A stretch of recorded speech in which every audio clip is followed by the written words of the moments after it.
fascinating 12-piece kitchen cutlery set, one piece each time. It is really interesting and amazing to know how you can prepare your meals in an appetizing and pleasing manner. There's an old saying, and a true one, that what is pleasing to the eye is bound to be pleasing to the appetite. I'm going to demonstrate this set to you, and I want you to watch it very closely. The first cutter that I'm going to show you, now this first one is known as the Parisian cutter. Wind it through the potato like a corkscrew. When the cutter appears on the opposite side, pull the cutter out. Place the handle in the center and twist it out. This is what they call a French curl. When you fry these, they come out like donuts, nice and brown. Serve them with your steaks or pot roast them. Unwind it, there's 2 curls out of the 1 potato. Tomorrow morning for breakfast, wind a little strip of bacon around the potato and serve them with bacon and eggs. They're delicious. Different colored vegetables, wind them together and you get the 2 colors. Here's a little trick cut. Split the curl halfway through the center. If you're making a shrimp salad and you happen to run short of shrimp, mix these in with the regular shrimp. On my word, you couldn't tell the difference until you start to eat them. Now the rest of the potato, you stuff it. We'll call this a little chicken. We'll call this here some hamburger. You might have a little meat that's been laying in the ice box for a few days. Chop the meat up fine, season it highly, stuff it into the center of the potato and bake them with the skins on. When they're done, cut them in 2. Serve them on the half shell, just like that. Serve them in slices when company calls. The more company you have, the thinner you cut the slices. If your mother-in-law calls, give her a beak piece like that. Now, the second tool in the set is known as the garnishing knife. Everything you cut with this must come out fancy. Watch this, please. You cut down, you turn the potato, and then you cut through the edge. First one way, and then the other. Sweet potatoes cut like this, drop them into a little batter of pancake flour and fry them. When they're golden brown, sprinkle molasses on them. Serve them with strips of bacon for breakfast. Why, they're delicious. Here's beets, you pickle them, and carrots, you steam or cream them. In making the original French fried potato, cut them in thick slices. Put them one on top of each other. Cross-cut the slices, and you'll never eat a French fry any other way. The potatoes cut like this will not absorb the fat because they're garnished around. Pineapples cut for your pineapple and cheese salad, cut them the same way. Here is one, and this is a dandy. Cuts any thickness or any size. Open it for a thick slice, close to the top for a thin slice. Saratoga chips, you can make them for 3 or 4 pennies a pound. Just pull the blade towards you like this. If you want the slices thicker than this, open the blade, there's a thick slice. Shoestrings for your Friday fish dinner, cut them down like this. Chop them up for your vegetable soup. What this knife is really intended for is for cutting the cabbage. You know the old-fashioned board, how you rip and tear, sometimes nipping the ends off your fingers. Lay it flat and pull it lightly towards you over the cabbage. The weight of the knife across the cabbage is all that's necessary. Why, ladies, when you get slaw cut as fine as this, you'll certainly appreciate eating it. The crowning feature of the set is the cutter that I'm going to show you now. This is known as the champeen vegetable mincing knife and noodle cutter.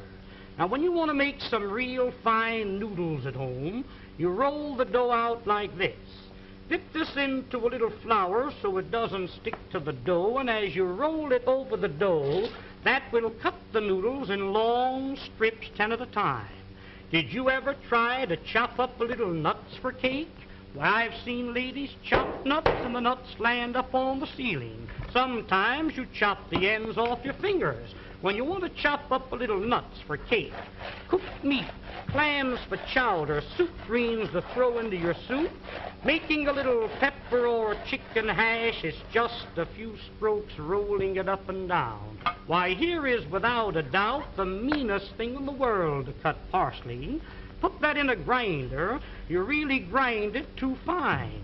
This machine, instead of crushing the parsley, cuts it quick, clean, and dry, leaving every bit of the juice and every bit of the flavor. Now, to clean this machine, you press the button. Rinse it out in a little water. When you're through using it, hang it up and let it dry. Here's one here that every lady should have in her home, known as the Parisian scoop. You lay it flat. Once to the right, once to the left. When you scoop them out, you'll get a perfect round little ball. You can pot roast these, cut them out of cheese or cut them out of butter.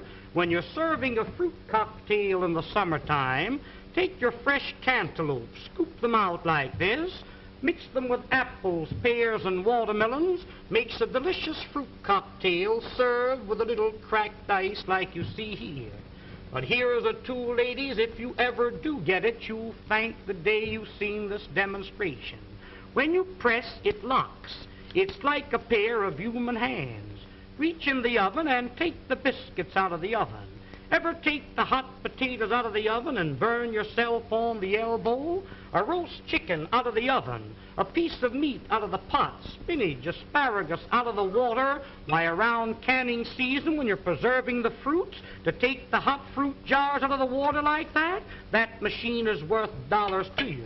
And here's another one that I really know you'll enjoy having in your kitchen, known as the safety grater. No doubt you're familiar with the old-fashioned grater. I've seen ladies take a grater and rip the knuckles off. When you want to grate up potatoes for delicious potato pancakes, this has a smooth, flat edge, impossible to cut yourself. Just like you were washing clothes, you rub it up and down, and you really grate your vegetables real fine, retaining all the flavors and all the juices. Breadcrumbs for when you're serving veal cutlets or anything like that. You want a little breadcrumbs to fry your fish in? Why, there's the greatest proposition in the world.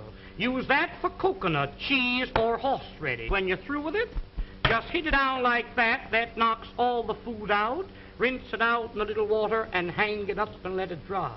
Now, here is a stone made of carborundum and sapphire quartz, which is made purposely to keep these knives sharp. When they get dull, a few strokes over the edge like this, and you can put a keen cutting edge on it.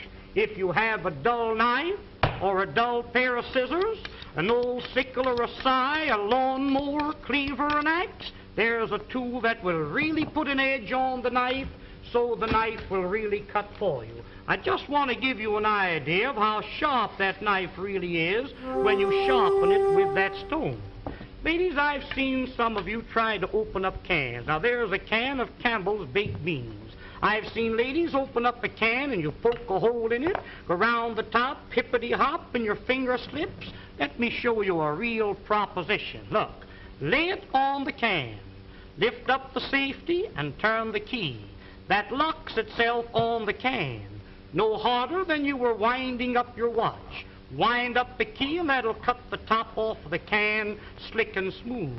Notice how the end raises itself up in the air so you can lift the lid off, giving you a clean, smooth edge. Now that can be used for sardine cans, square cans or round cans, exactly the same way. Now, this tool here, my dear friends, needs no introduction. This will save you on an average of $20 to $30 every year you use it as a peeling knife. Here's a grater for cheese, coconut, or horseradish, a fish scaler for scaling your fish, and when you're coring your apple, it's just a slight twist of the wrist, and there's the apple core. There's one more tool that I want you to see, and I want you to watch this one very closely. Many a times when you're baking a pie, you have a pudding in the oven. I've seen ladies wrap a towel around your hand, and many a times you burn your fingers. Hook this onto the pot like this and lift the hot pots off the top of the stove. You've got a pie pan in the oven? Get your hold of the pie pan like this. Why, you couldn't get it off with a team of horses. This will positively lift 100 pounds. There's a pail of water weighs 50 or 60 pounds. That's the way you pick it up.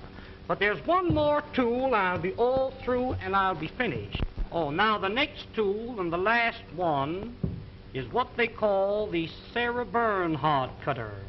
This was invented by the head chef of the Imperial Hotel in the city of Berlin, Germany.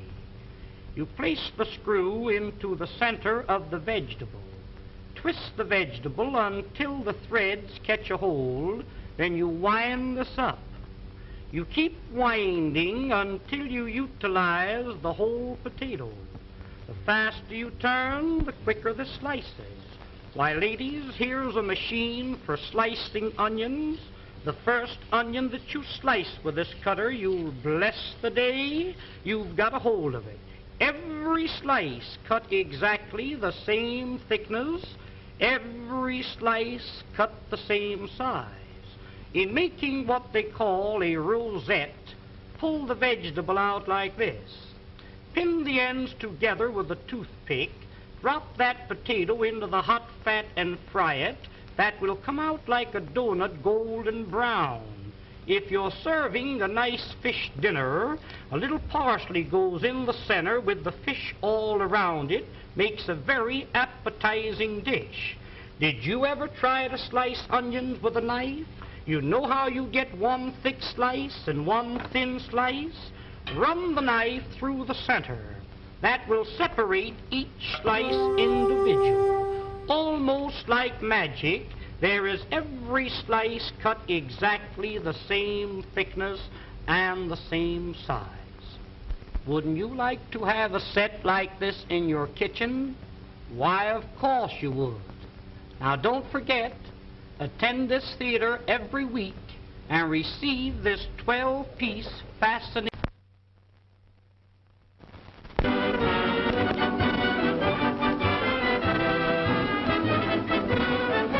Ladies and gentlemen, the management of this theater takes great pleasure in making this announcement. To each lady attending this theater each week, will receive absolutely free a fascinating 12-piece kitchen cutlery set, one piece each time.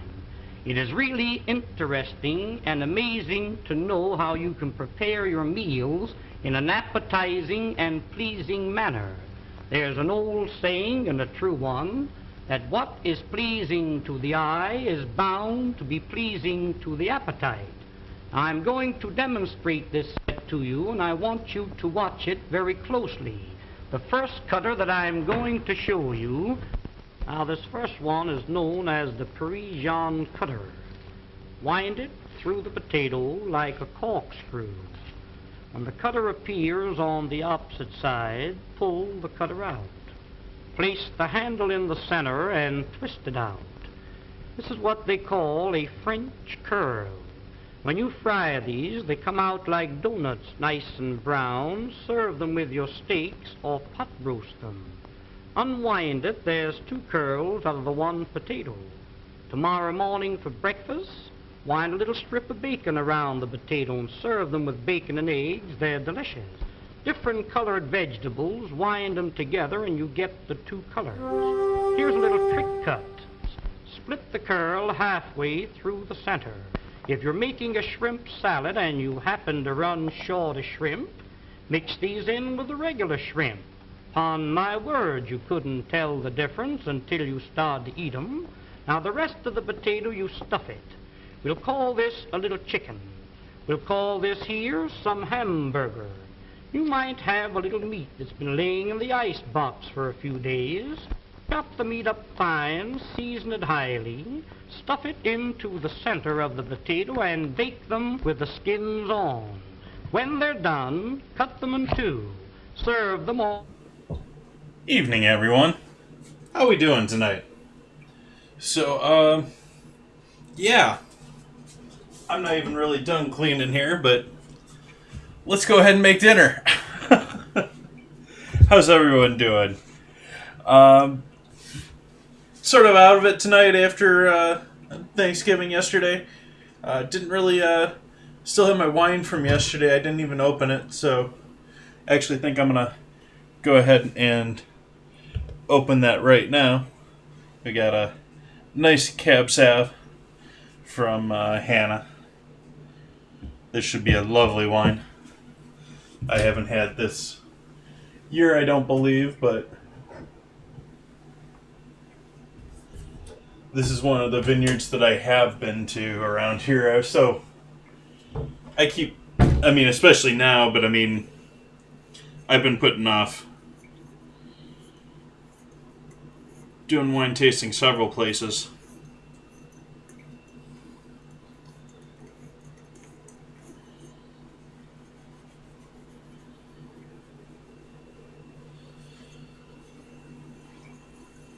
And yeah, that still looks filthy.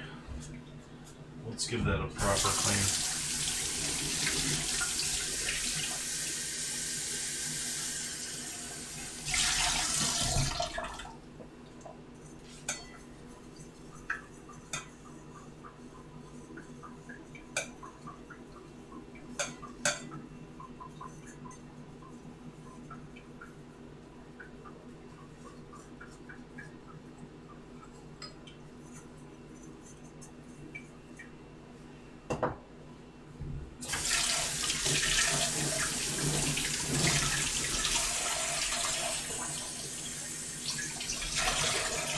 So Wednesday's stream was sort of nuts. That was awesome. Had over 140 people in here. That was nice. At once.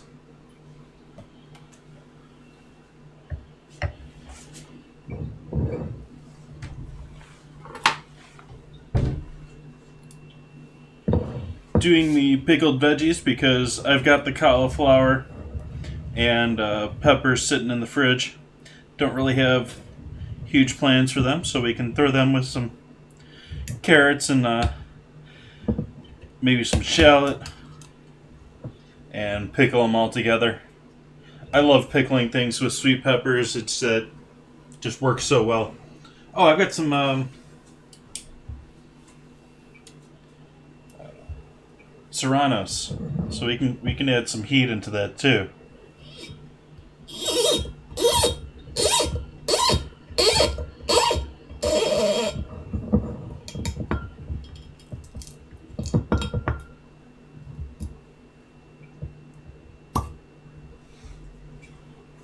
Wow, that wine went deep into that cork. Ooh, really deep. Let's hope that we don't have a corked wine here.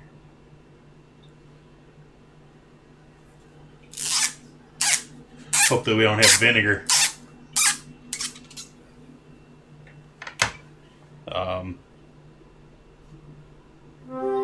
Awesome. But that is solid piece of cork there. Or that's at least layered this way. I'm not quite sure which. But I think that's actual cork.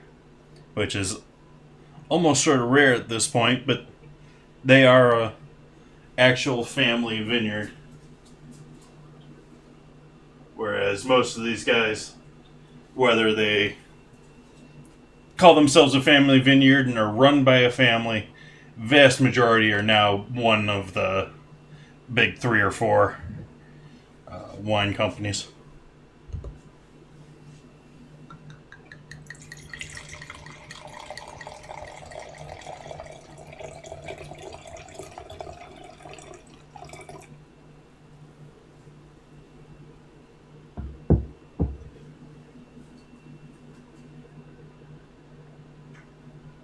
Smells nice.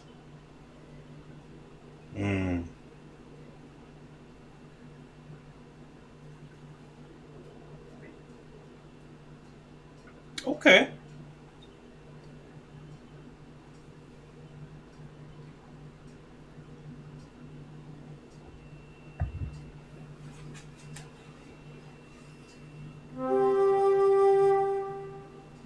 Let's see how that opens up. That's pretty dense so far. I'm getting all sorts of stuff going on there.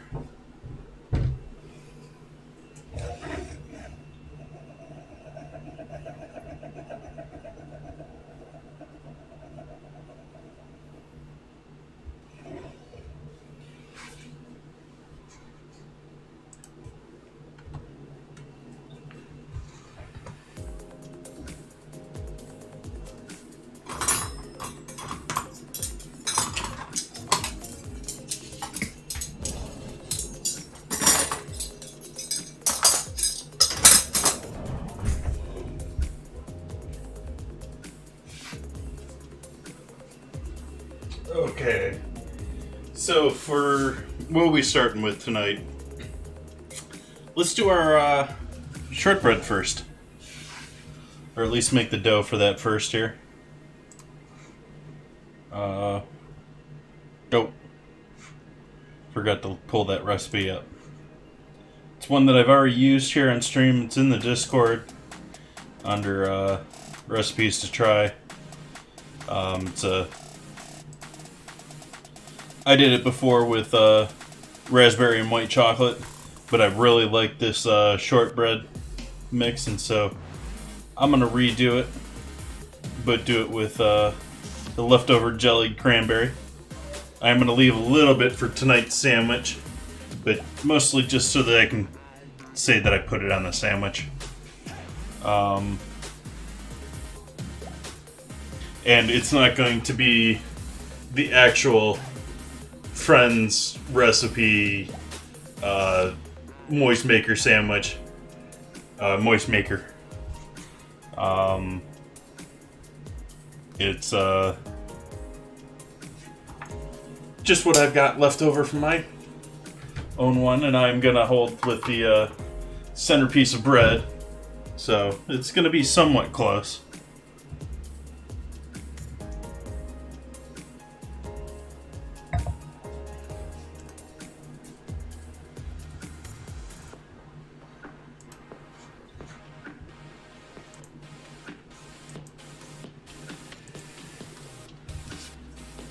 Alright, and we have the bread that I have left over from the other day, yesterday, which...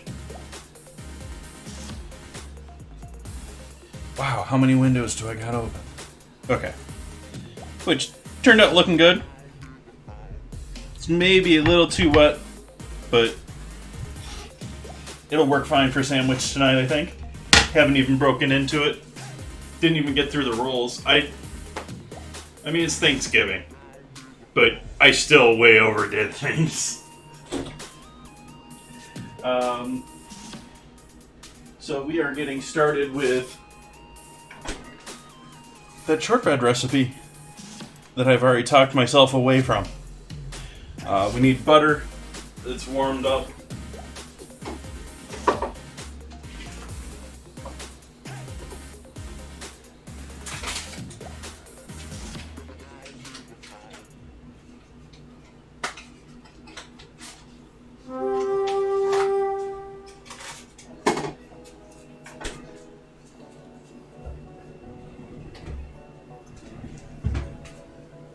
Two sticks of butter. 200 grams.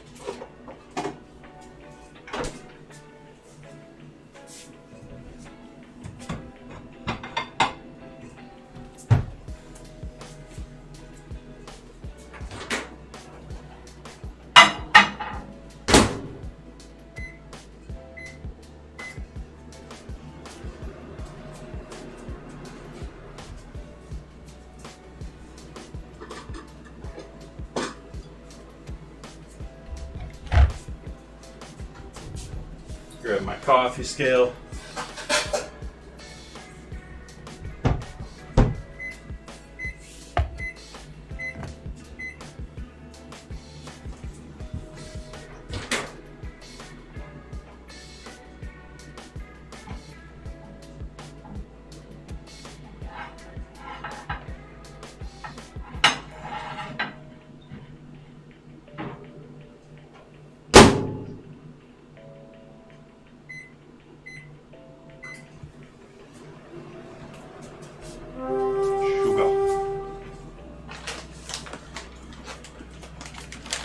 50 grams of sugar.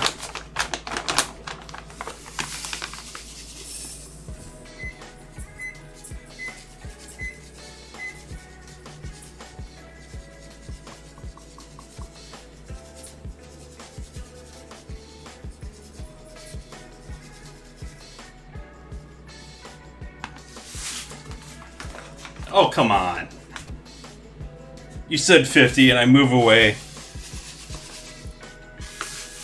We'll decide what it is. I think the fan's messing with it, actually.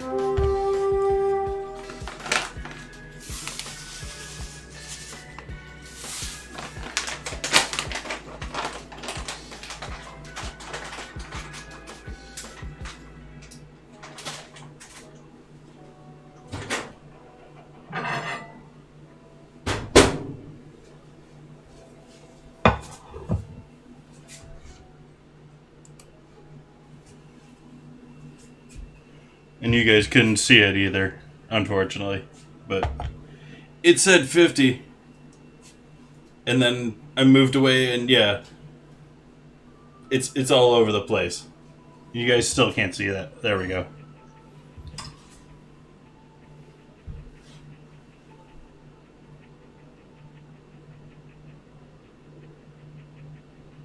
Don't.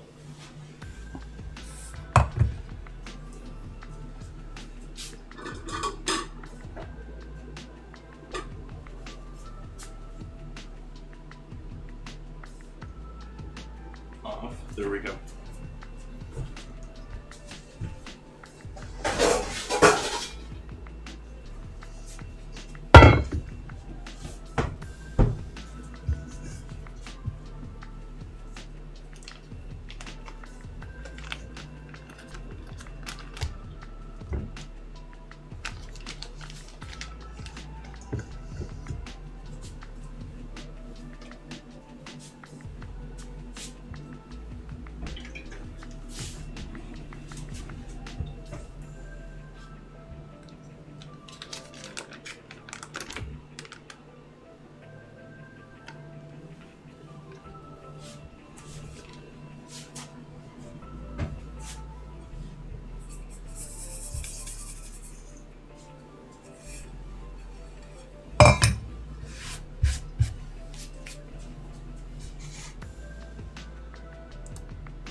Okay, Google.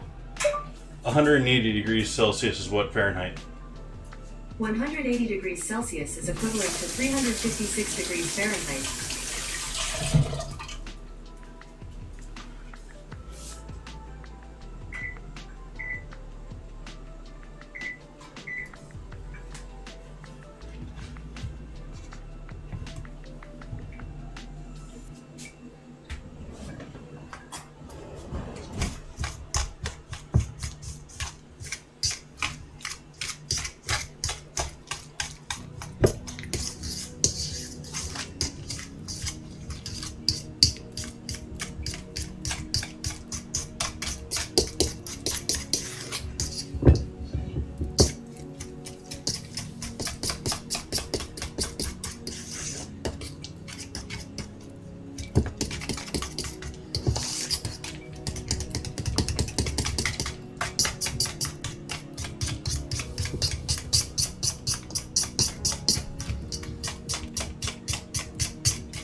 Bottle.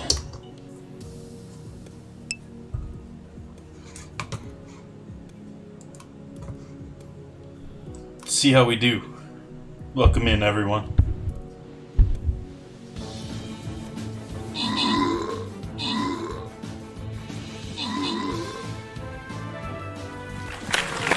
Easy one. Victory. Gratsuki.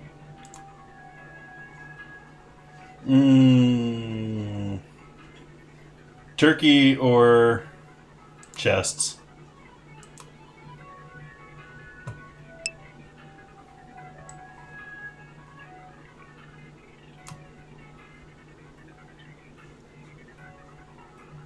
One little guy over here, but probably gonna end up showing up mostly in through here or so. But the best place I think I can start without knowing where anything is. Alright. Back to whipping butter with a fork.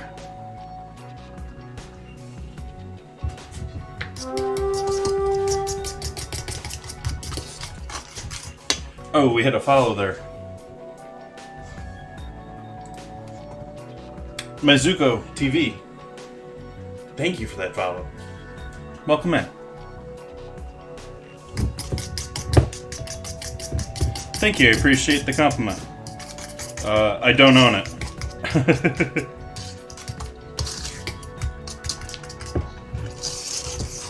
I do normally stream here, but I rent this place. Stream here normally 3 nights a week. Did prep on Wednesday. It is here. I live in Northern California, Sonoma County. So I was celebrating Thanksgiving yesterday. So Wednesday I did prep. Tonight I'm doing sort of leftovers. Actually, I want to check one more thing to see if I've got enough here for that. I might. Yeah, let's give that a shot. Let's add another thing on the menu tonight. We're gonna do some soup too. We're doing my version of the famous Friends TV show post-Thanksgiving sandwich, the Moistmaker. We've got this one I'm working on right now is a shortbread that instead of using white chocolate and raspberries, I'm going to use the leftover jellied cranberry sauce for. And that'll be extra thing to have around. And got so much food. I've got veggies that are going, and I love pickled. I can't even pronounce the name properly. The Italian pickled veggie mix. So I'm gonna make some of that up tonight using the cauliflower, onions, peppers, and all that good stuff. And the last thing I decided to do here is I'm gonna do a quick soup. I'm gonna do corn-based soup. I've got frozen corn here, and I've got some stock. I'm gonna take the chicken stock and puree the corn with it, and then gonna also blend in lightly the leftover roasted Brussels sprouts. So we'll have a corn and Brussels sprout soup. But first we're gonna do our shortbread.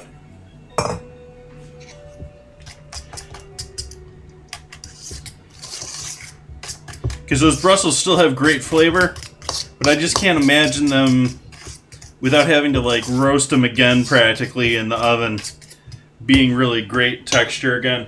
So I think this is probably my best path, just throw them in a soup.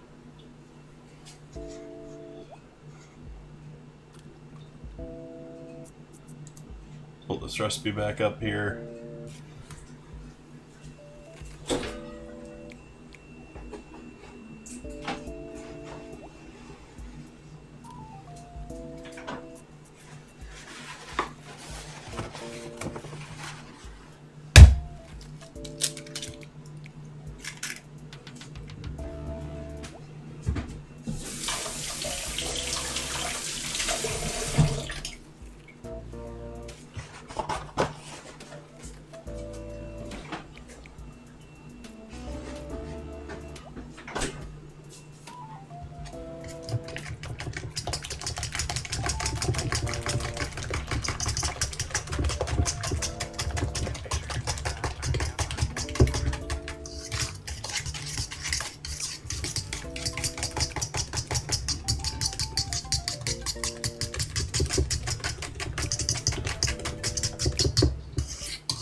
I think this is loose enough that we can switch over to this guy for a little bit.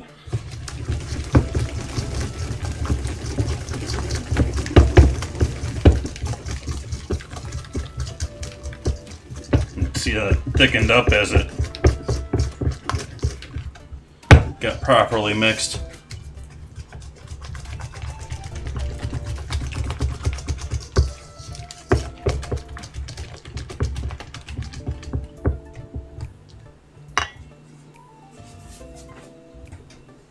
Baking powder.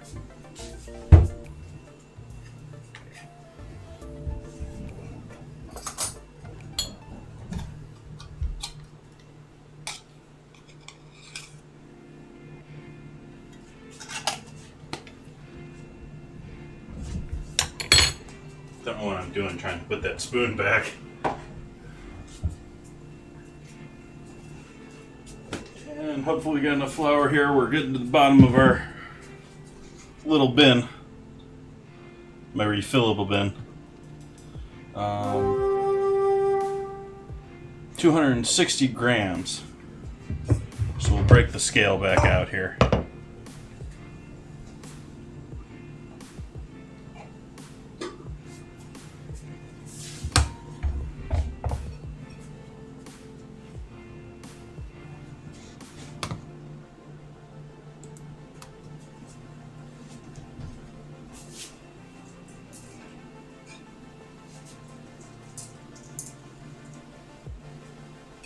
Yeah, I have a better one for this. I don't want to use my ultrafine one.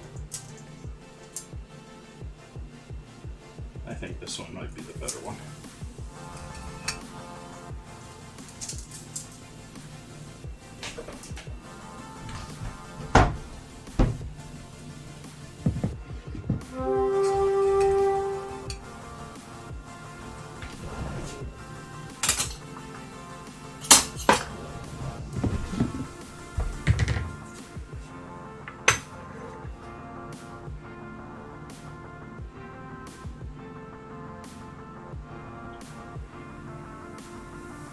No, it's not enough.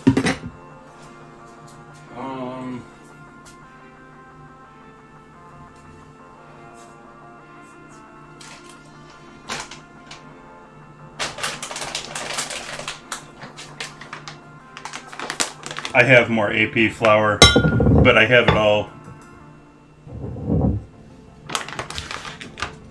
nicely wrapped up at the moment. And so I will do that a little bit later off stream instead of creating a giant mess. I'm just going to add a little pastry flour for this since you don't need the protein in this anyways.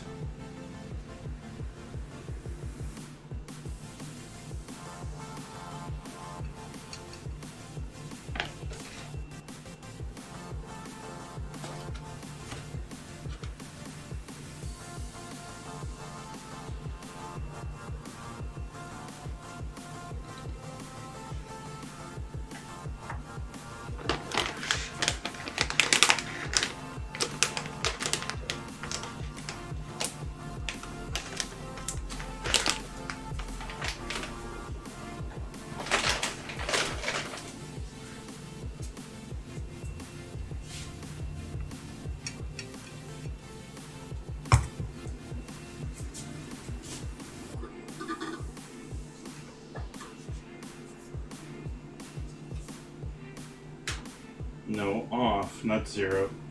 There we go.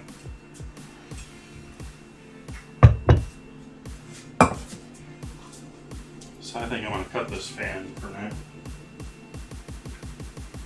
now. Throw this over here to be cleaned.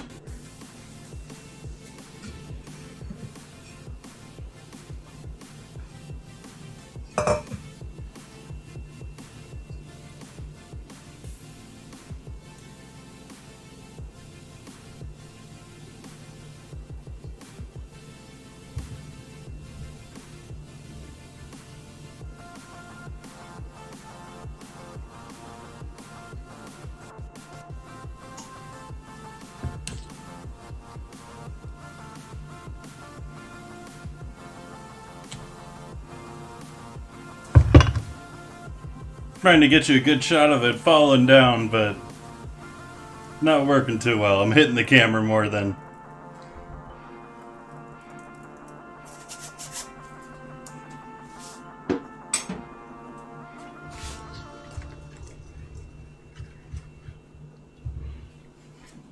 We don't want to work this too much.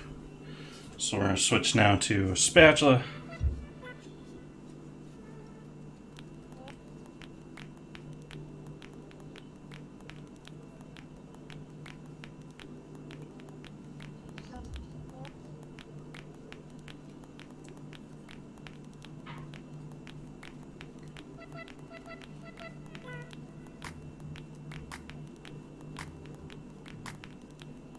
We're going to be a bit heavy on our butter here in this recipe, but the rest of it should be pretty much spot on. I'm going to turn the fan on over here though, because we are getting a bit warm with that oven being on for this. That's the oven telling us it's warm.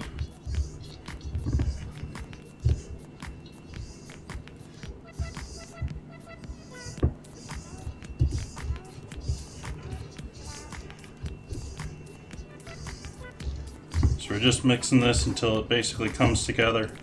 Oh, I forgot something in this. Dope. Should have added it before this point too. But we'll do some vanilla.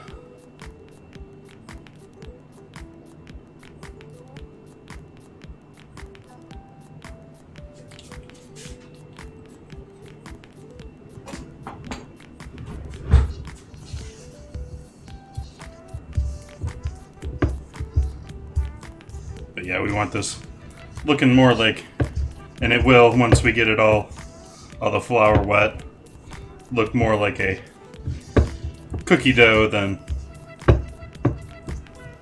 much else.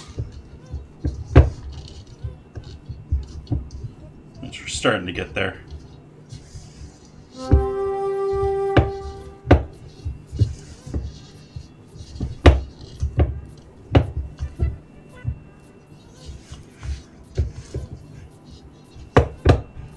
Okay. What do I got that I can use for this? Because I don't really have a great pan for this. This is intended for like a 8x8 square pan, which I don't really have. So we're going to use something else here tonight. Oh, let's do cast iron. Do my small round cast iron here.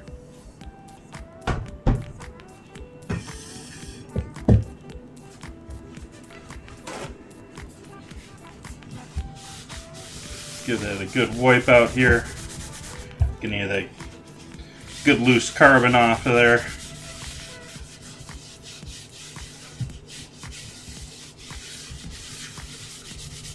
Wouldn't notice if we were searing or sauteing something, but when we're baking we want it a little bit cleaner.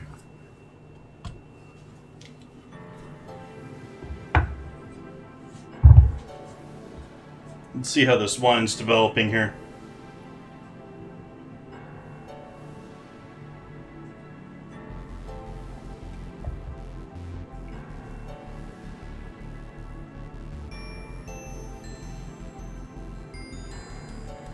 It's definitely I don't know, I might have to eat something with this to open it up, because it's got flavor there. It's densely packed. It's not singing yet.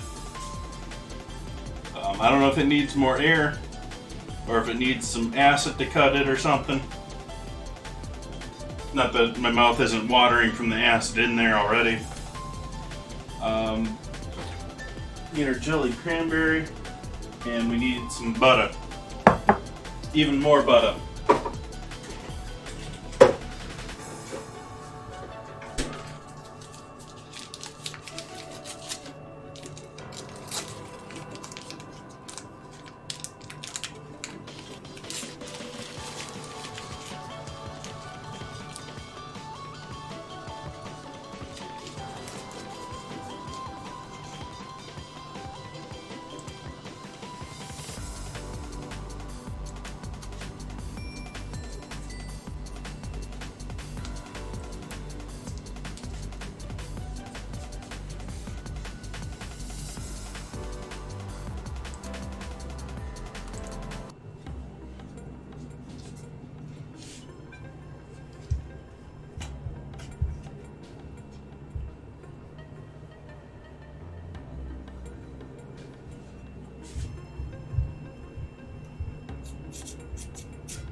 think it's going to really curl up the sides here. There's a little baking powder in there, but that's not going to be enough to make it. It's not puff pastry. Although there is lots of butter in there.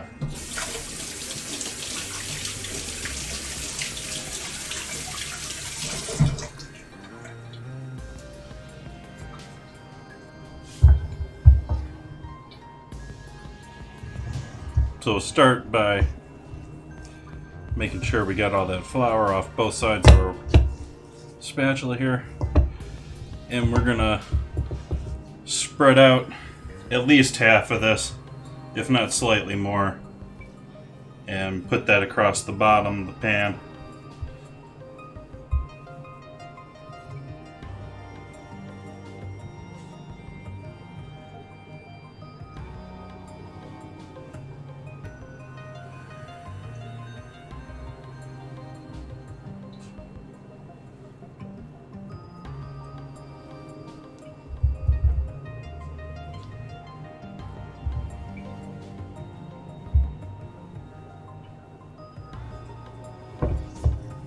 Actually gonna take all of that there, put all that in here.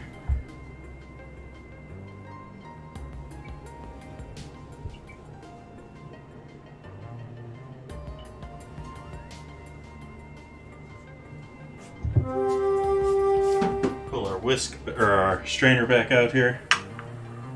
Get rid of our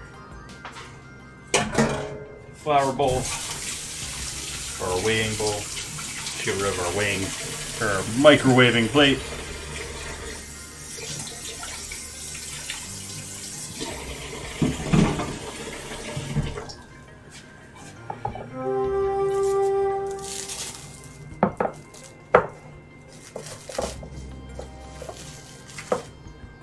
So we have leftover canned cranberry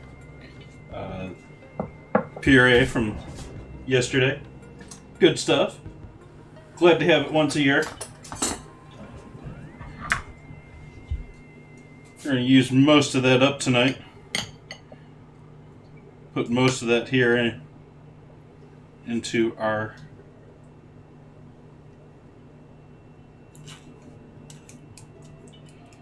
see how this turns out here. Actually, I'm using the wrong tool again.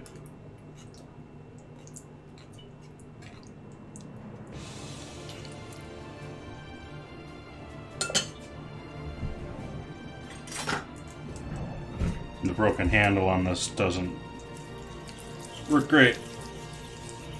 The hope was this was going to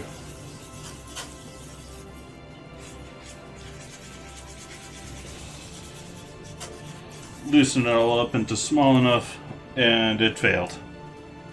Failed completely.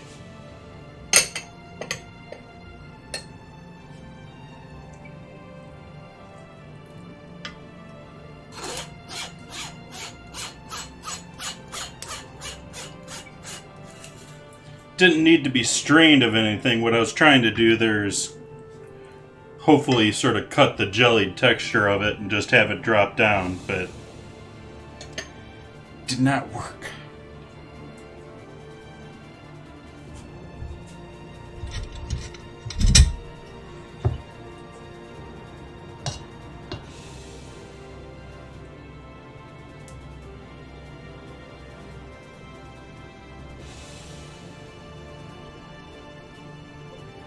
Probably wasted more than it helped.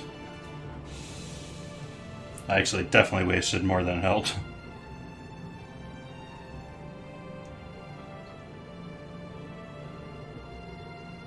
Live, you learn.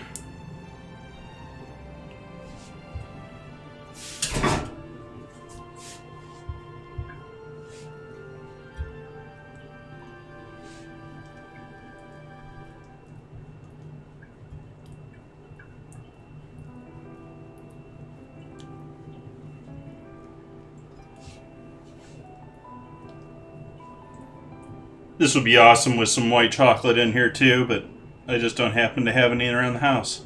And that's also sort of the name of the game tonight. I'm not doing any shopping for this, especially with how much food I've already got around the house. So,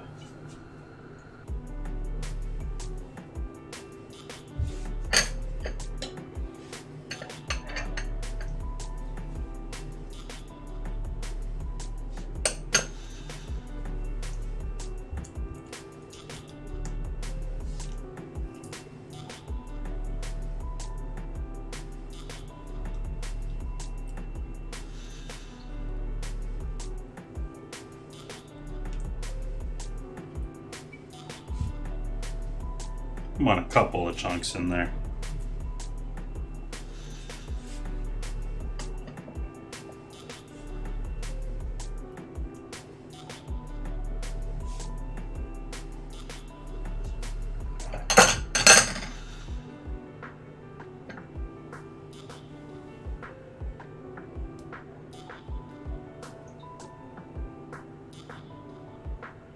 There we go.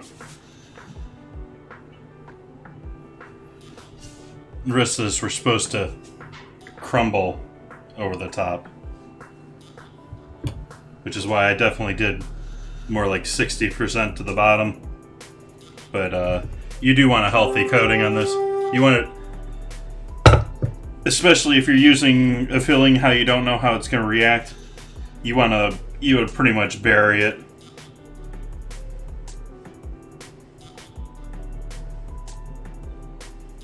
That way it's somewhat insulated. And we're not trying to turn this into sauce, which it will probably break down into with the heat.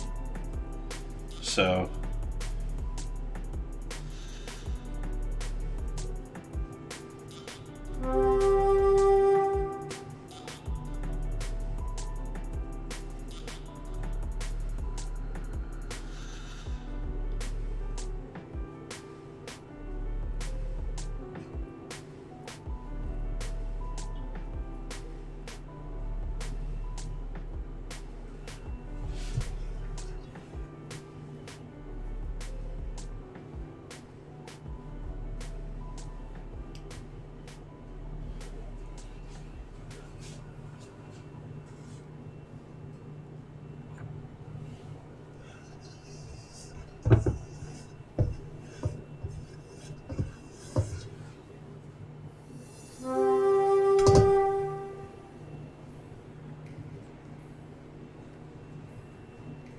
advantages to the whole thing being silicone and still the instead of the old ones where it's plastic on the bottom. Most of the ones that I've used in work have been like this guy, which you get that nice flexible top to it, but you get the more solid regular plastic. This one, you grab it with something dirty, it's gonna stay dirty. That one, about 90% of that slipped right back off with my hand.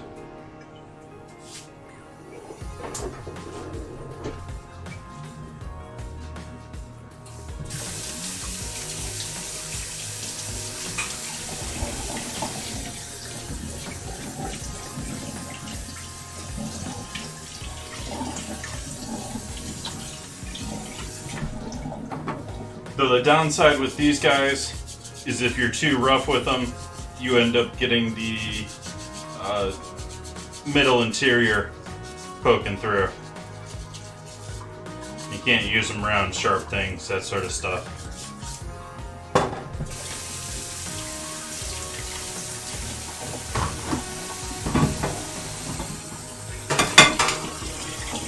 Let's get the strainer out of here. Before it gets more dirty from being near the sink than it is just from me putting cranberry juice in it.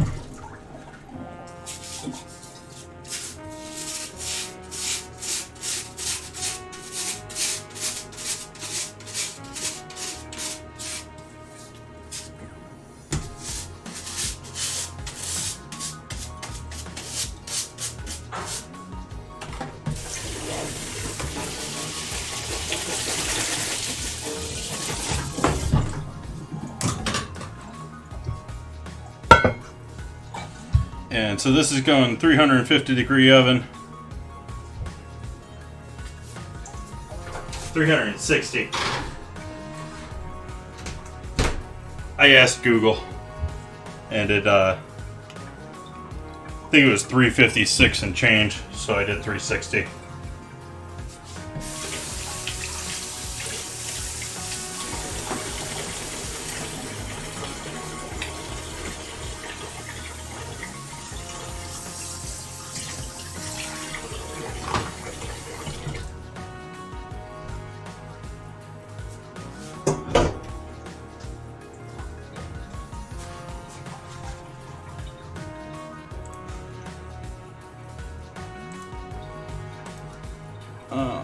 23 minutes here until Stream Raiders.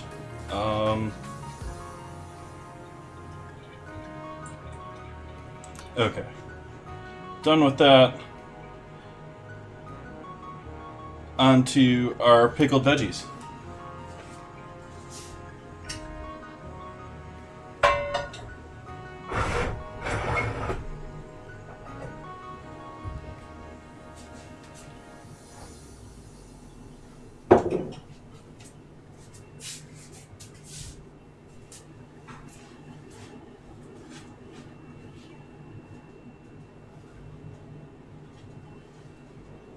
Still have that, don't I? Yeah, it's here.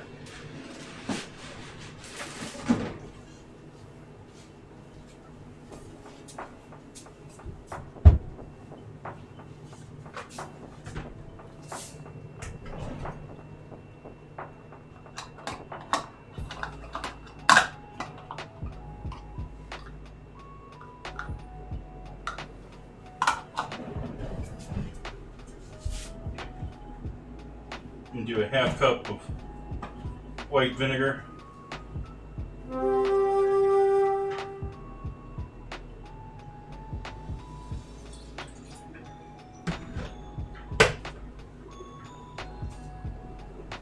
Half cup of apple cider vinegar.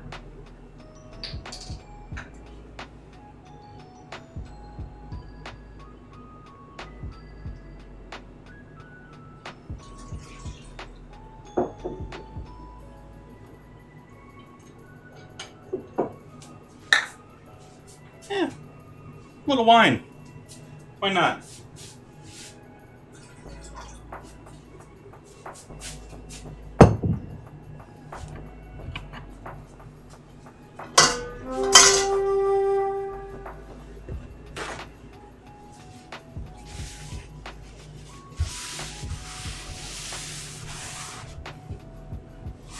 Stay still, cutting board.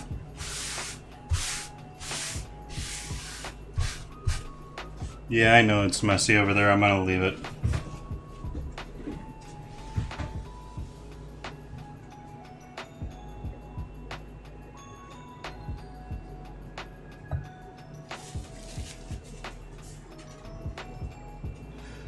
We're gonna need that for the sandwich later, so I'm gonna leave that out later for later.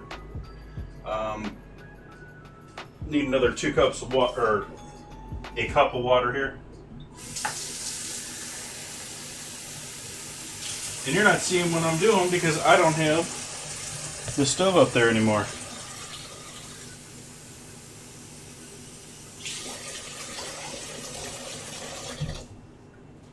So there we go. We have half cup of white vinegar, half cup of apple cider vinegar, a little pour of red wine, and a cup of water in there. Let's see what we got for spices in there that throw in there. Let's do battle instead.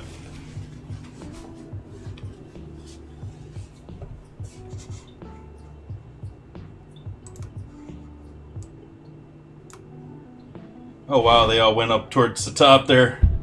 We're gonna have quite a heck trek here.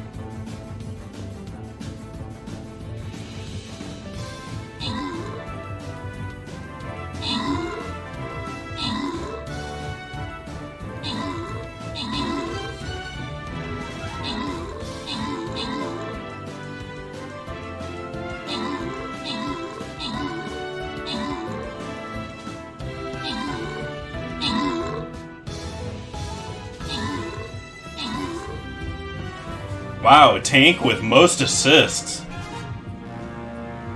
Talk about jipping the archers there. Gretz Mozuko. Mozuku?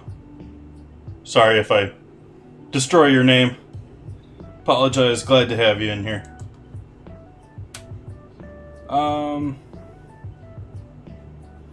I think top way.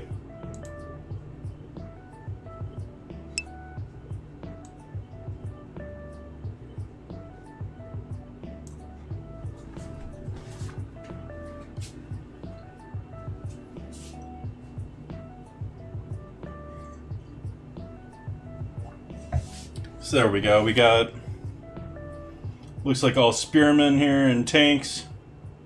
So rogues aren't going to be very helpful here in this map.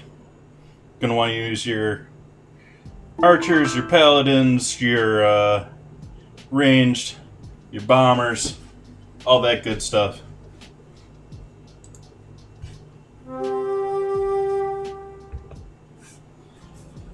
So we got this goodness over here.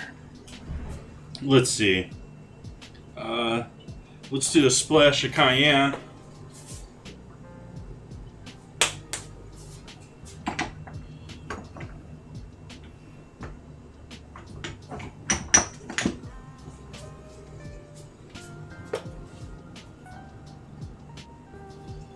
Yellow mustard.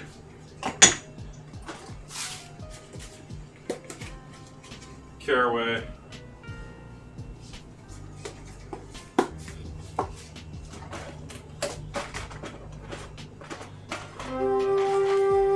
Throw a bird's eye pepper in there.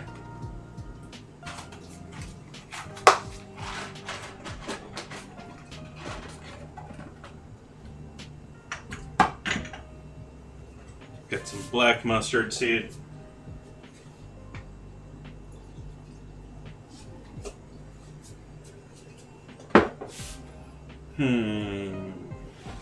Don't know if I don't want to go with the clove route.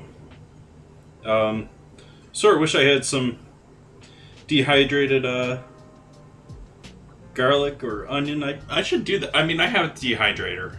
I should dehydrate some veggies here soon. I've made an all-purpose spice before, and that turned out decent. It was basically dehydrated stock. I think maybe I should have found a way to grind it perhaps a bit finer than I did. But it turned out alright anyway. So we'll do that. I'm going to add some peppercorns in here too, whole ones. Black pepper. And bay leaf or two. Since we just happen to have a couple of bay leaves in this house.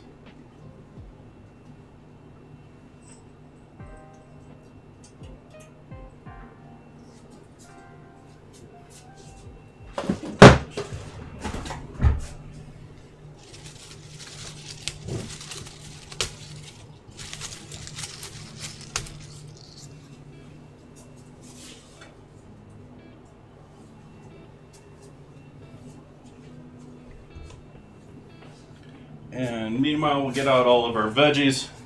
We need some space here for our veggies.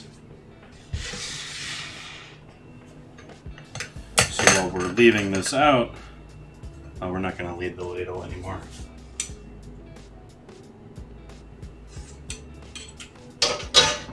Yep, cranberry sauce.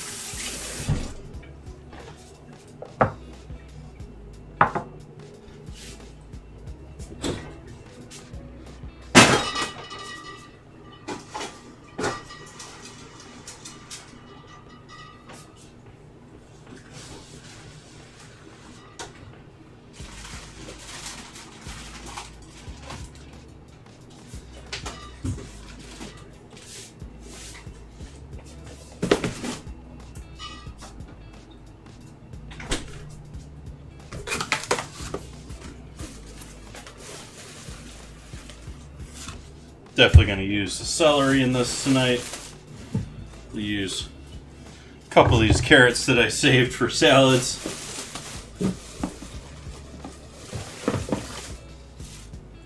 Got cauliflower. Ooh, we can throw this turnip in here too. Or at least part of it. Oh, we got two of them. We'll throw the big guy in here.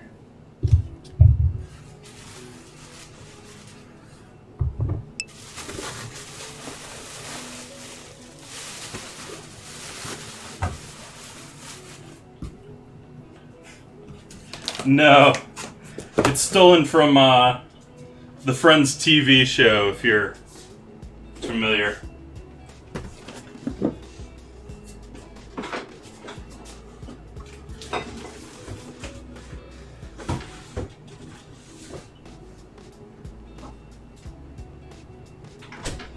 earbud falling out.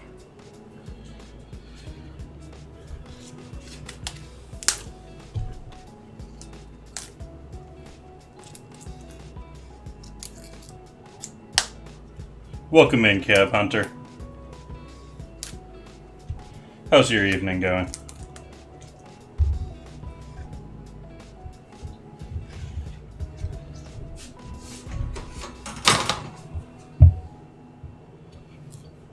It's essentially your Thanksgiving leftover sandwich. I've got some whole wheat bread that I made up earlier. Then I do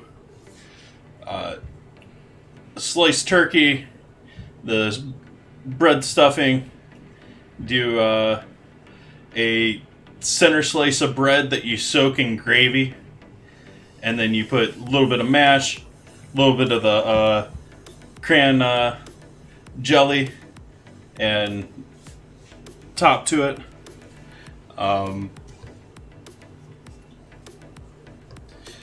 No, it's not how I look at it at all. I don't really give a crap about the history. It's a good time to give thanks, visit your family. Yeah, we don't need the rest of that stupid history.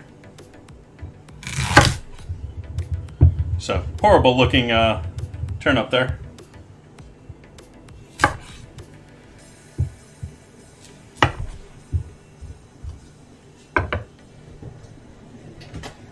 Except it's probably a radish, actually. But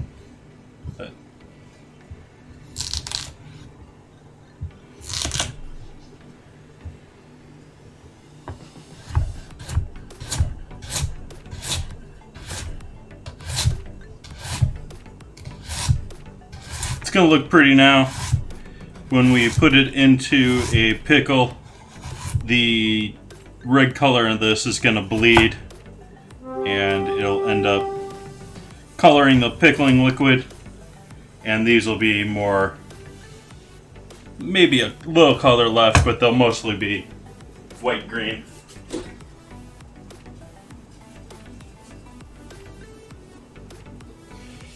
I don't know if I got that.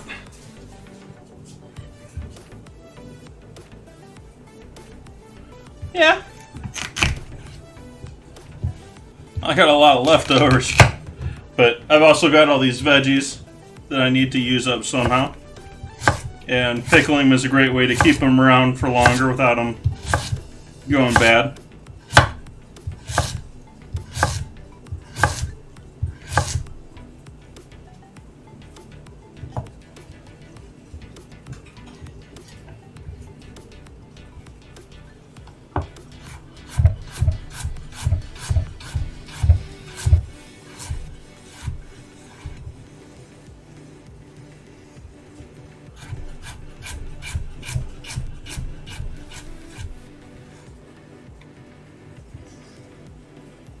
This is all going to be pickled. And the cauliflower.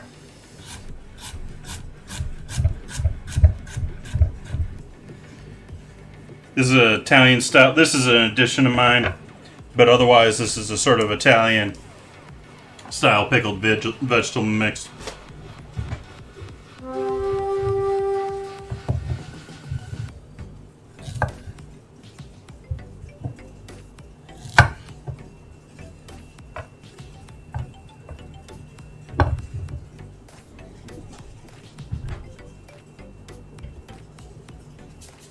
It's up to a boil. We can cut the heat on that. Let that just hang out until we're ready for it.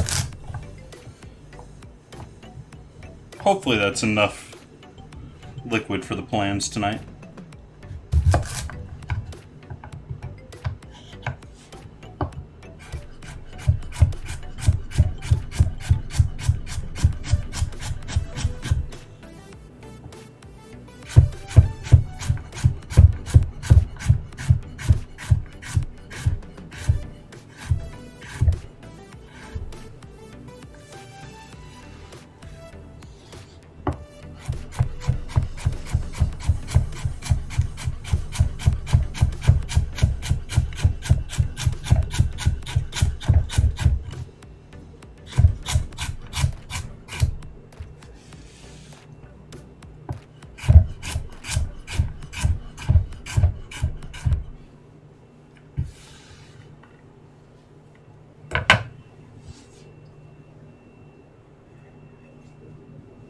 I was saying earlier, I absolutely love pickling with sweet peppers. They just add a great sweet flavor to whatever it is you're pickling. Should have thrown this in the stock on Wednesday. Yeah, we're just gonna get rid of that. And I'm gonna use all this up because it's already starting to get a little soft, even though it's only, I think this one's only been in the fridge for a week right now, and it's from the farmer's market, so normally that lasts another week or two.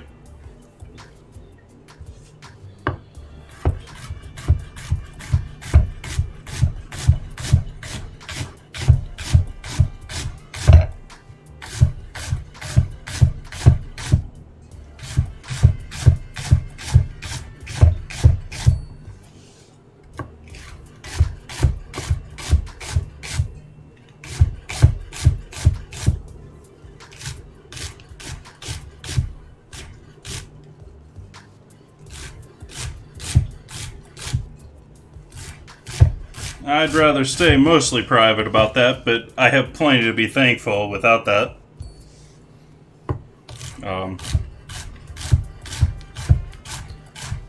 To not be hugely worried about whether my business is going to exist this month or next month is that in itself something to give thanks for.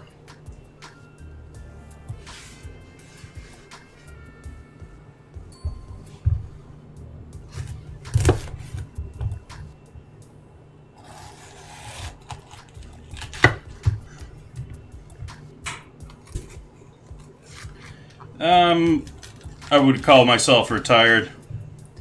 I have previously ran, and I still have, a mobile kitchen. I just don't really see using it in its current state with the laws here. It's just too pricey to run a mobile food business in Northern California. They expect you to run it out of a commissary or have your own property with a whole bunch of things set up for it. And then you have to have city licenses for everywhere you go. Yada, yada, yada. But I have been working on farmers markets for the better part of 5 years here in Sonoma County.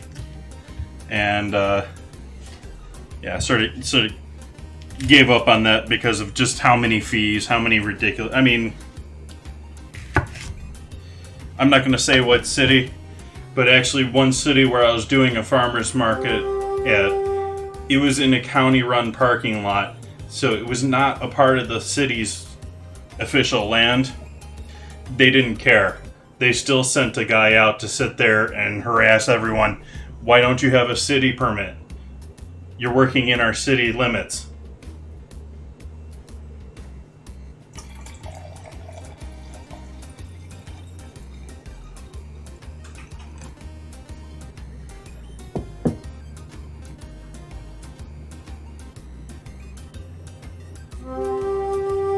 That's sort of the thing. I was doing okay if it wasn't for the fact of how many people I had to be paying out. I would have been doing pretty well, actually, if it wasn't for the fact that I was paying rent upon rent upon...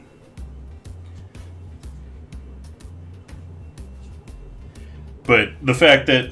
And I probably could be okay if I decided to make it a 5 or 10 man operation and only did events that were much larger than farmers markets. I was trying to do it in a small scale 1 to 3 person team, and it's just not feasible.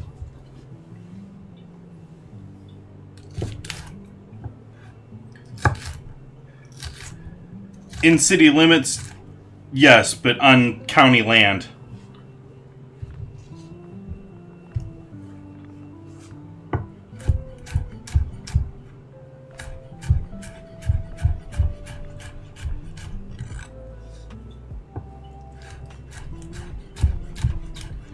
It was also sort of a semi-political thing there, the farmers market and the city don't get along.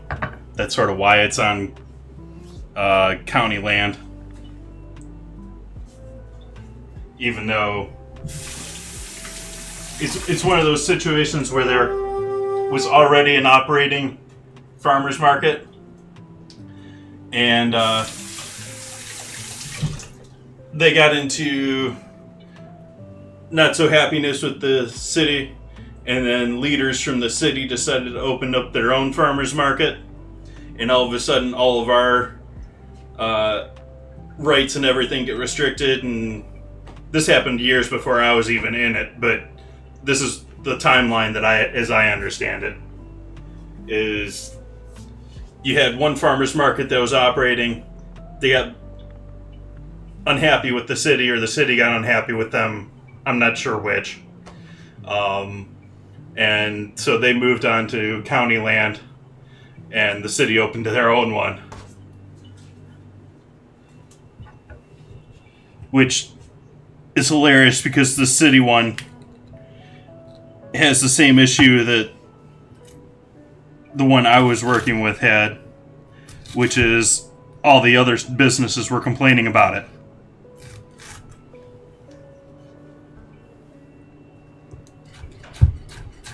You have a farmer's market in the middle of a beautiful city square and brings tons of people into the city square, and then you have the businesses that are around the city square complain that, oh, there's no parking for our people, or our bar is dead that day, or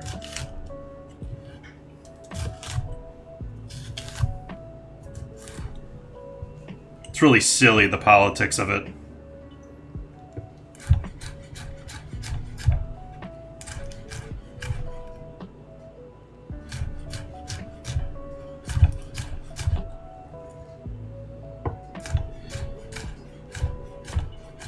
Yeah, I was sort of thinking that I was doing my fair share there.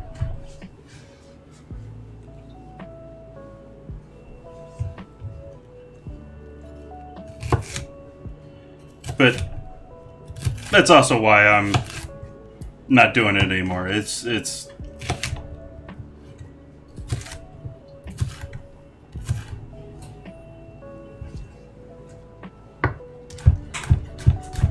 I mean, if you can imagine, here on Twitch, you have kids swatting people out and making illegal moves like that, and yeah, it's not much different when it comes to small business.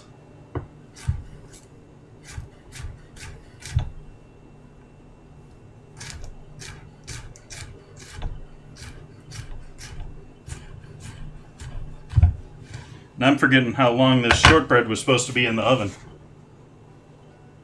But it's probably getting close here. Let's take a look.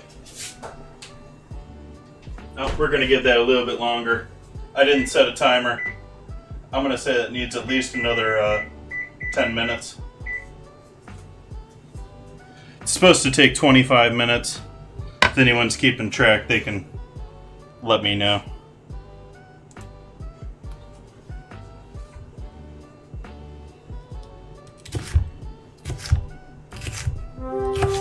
The farmers markets, it almost breeds it though too, because even without it, it's sort of a special event. It's certainly not running all the time, and at the same time, you're pulling in, what, a small farmer's market is maybe 20 different small businesses. You know, bigger ones are 100 plus. And so, even without dealing with the city and that politics, you've got politics, you know, that's where I set up my stand.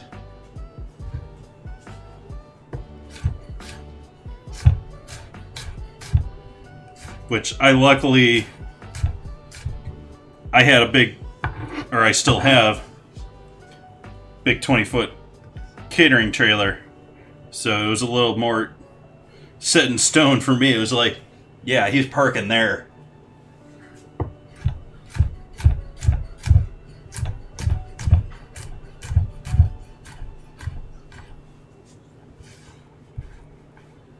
Metro.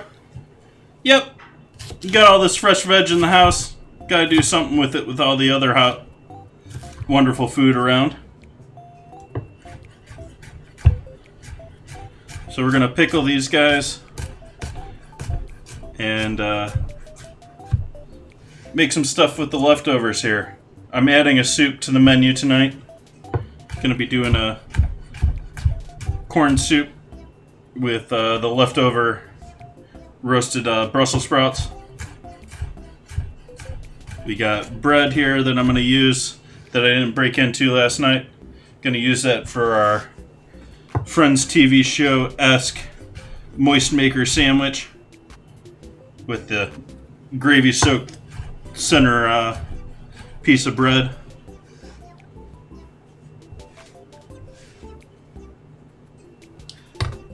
Welcome, Head Mama Bear. How you doing tonight? We got some, what I assume is watermelon radish. So let's see what we got labeled on the side of the box here. Watermelon radish. Watermelon radish, carrot, celery, fair amount of celery here, and then yellow and red Cono de Toro peppers, which are a sweet pepper. You could just do typical sweet peppers instead of that. I like picking those up because they're a little bit easier to cut.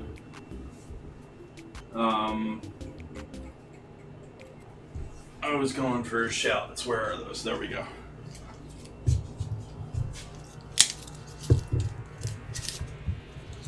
If you got pearl onions, that'd be great in this. That's more traditional for this. I don't really like pearl onions. I don't really hardly ever buy them. Usually only really find them pickled anyways already. But Italians seem to love them. They're in all sorts of Italian recipes. It must be much more prevalent and available over there.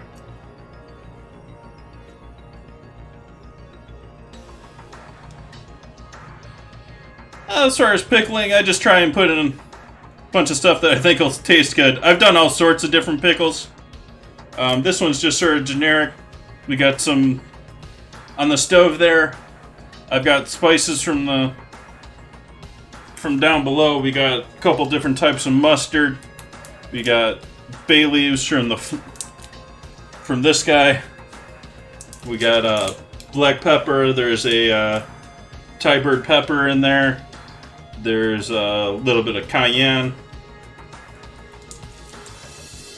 And then there's half cup of white vinegar, half cup of apple cider vinegar, little glug of wine, and a cup of water. Your general ratio when it comes to pickling, you want to do 50% vinegar, 50% water. I'm figuring the wine is going to be on the acidic side, so I'm not too worried about that lowering the pH too much. So I just threw that in there without worrying about it.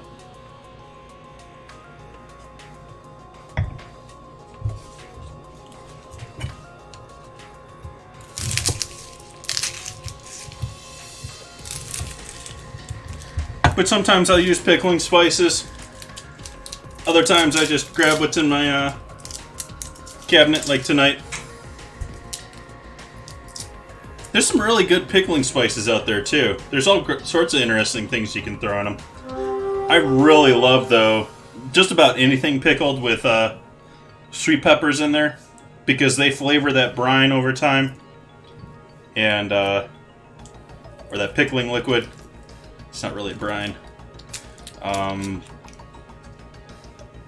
Yeah, just yumminess.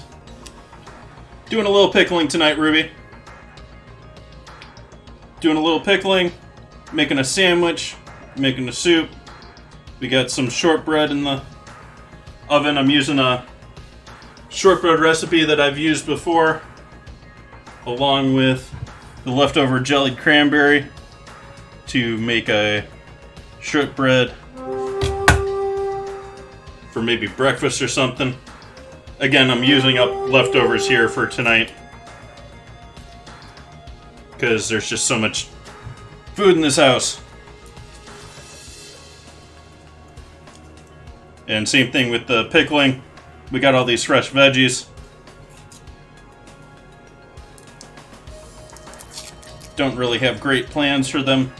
I was thinking about the cauliflower. I was debating roasting it. And then I remembered, I can't pronounce it. Giardiniera. I've sold it before, but I can't say it. Which is an Italian mix. And the major difference between that and this is, like I was saying, pearl onion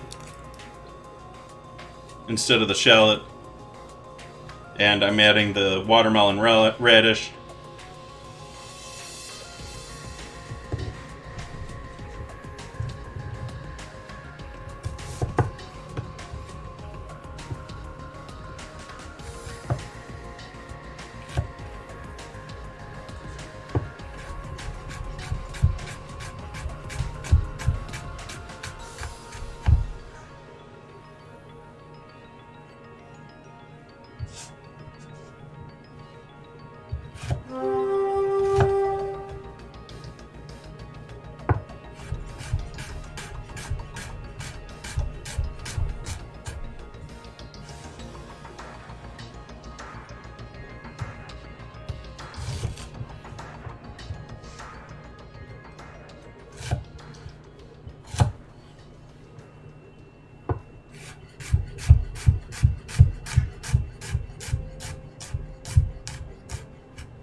Supposed to chop that one once or twice here. Oopsie. Some aren't gonna match. Think someone will notice?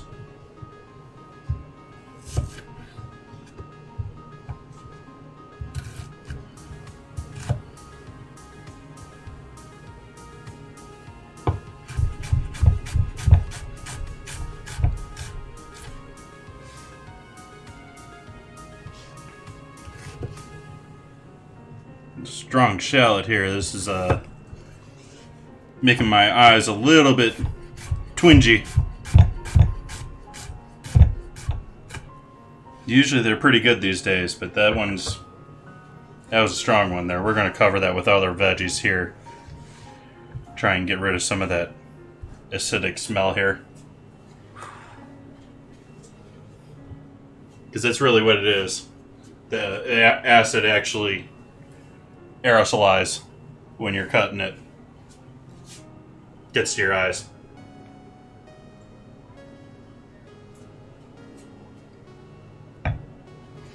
Ways to avoid that if you guys are worried about your eyes crying with your cutting onions. A lot of people swear by keeping them in ice water when you're going to do it. What I swear by is wear contacts. Even though I've now gotten eye surgery. That's our shortbread. Let's see how that looks.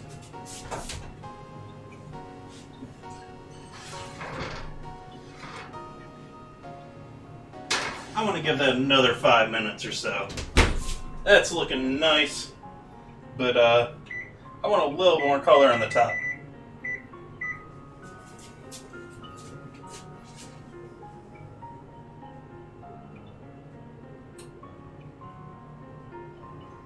That's a weird one. Not sure the science there. I'm sure you could put something in between you and what you're cutting to help break down on that acid or help prevent it from getting to your eyes, but that one seems rather untrue to me. That one seems placebo. Let's give this battle a try.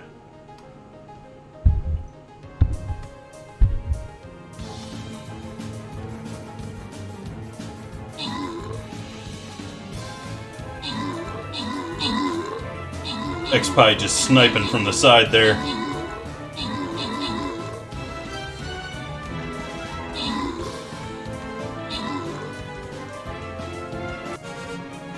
Victory. Congrats, head Mama Bear. Ooh, question map. Unknown chest. AKA, we're gonna reward you based on some scale that we don't know about.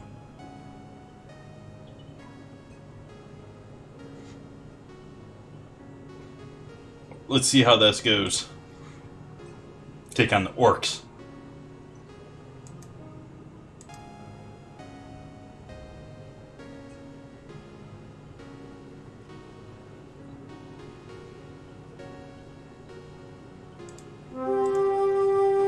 If it works for you.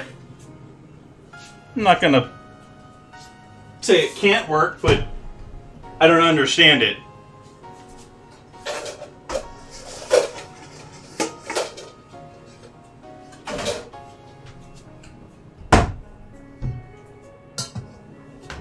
Move all these veggies slightly out of your view here, unfortunately. Move out of the way, mouse. Computer mouse.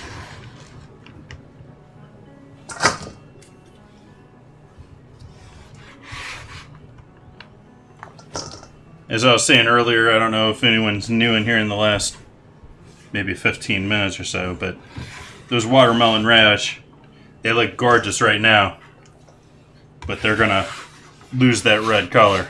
They're gonna look more like white radish after they've been pickling for a week or so.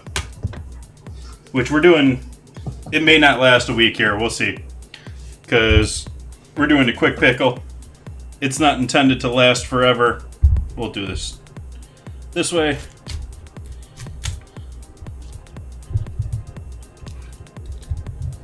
Thank you.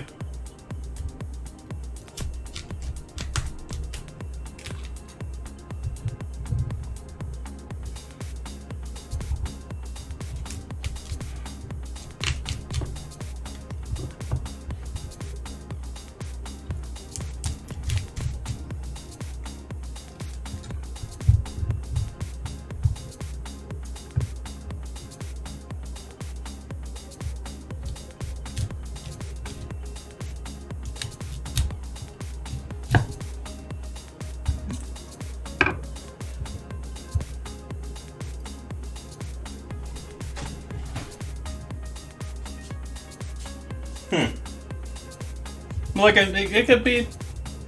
You could do that, something... Keep it from getting to your eyes, because...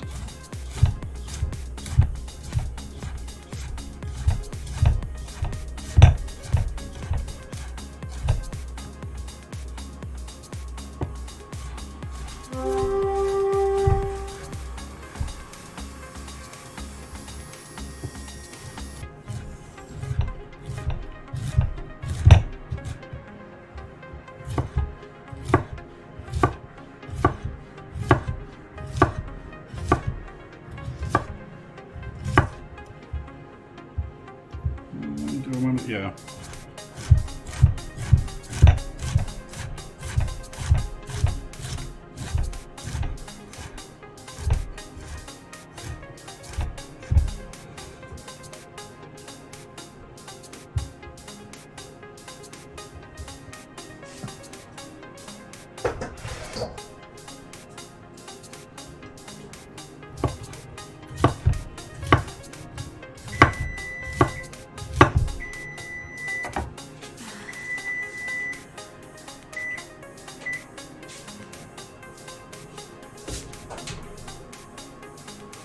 It didn't get a ton more color, but I'm not going to cook that any longer. There's our shortbread with the cranberry jelly. Using up some of that leftover. Yep, head mama. Gonna be pickling the cauliflower. That's definitely traditional with this recipe.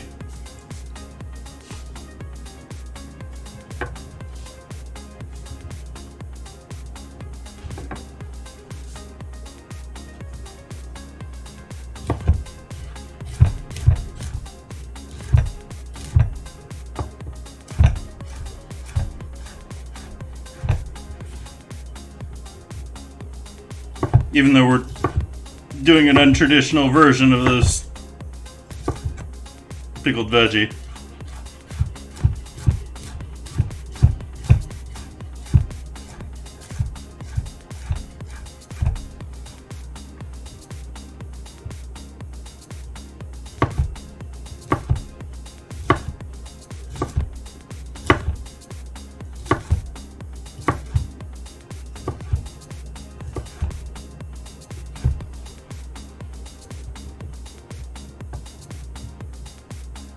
Nice. I like me some pickled beets. I so rarely do it though. We're getting into winter here. I should probably do that. Beets are great here in winter. They still grow them here in winter. I don't know, seasonal or not around you. But they actually get a lot sweeter in winter because they're root veggie, and a lot of root veggies tend to be sweeter in winter, tend to have more of their sugars in their roots.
Even though we got pepper in our pickling liquid already.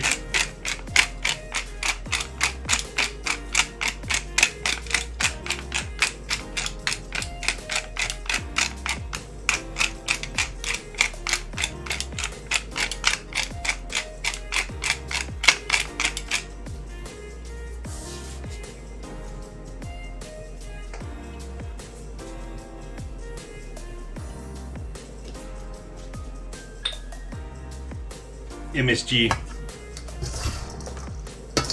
Give this another stir up here. Thank you for that follow, SHS97. Hopefully you're having a great evening. What are you making for dinner tonight? Did you celebrate Thanksgiving yesterday? Let's see, what are we going to use for containers here? Containers.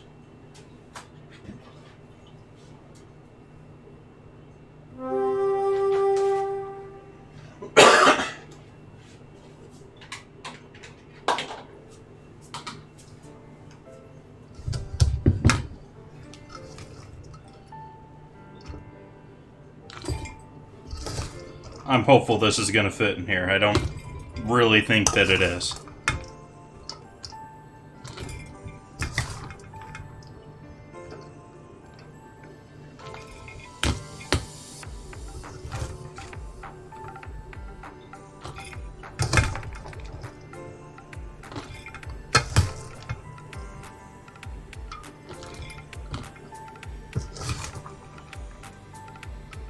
That's sort of a thick piece of...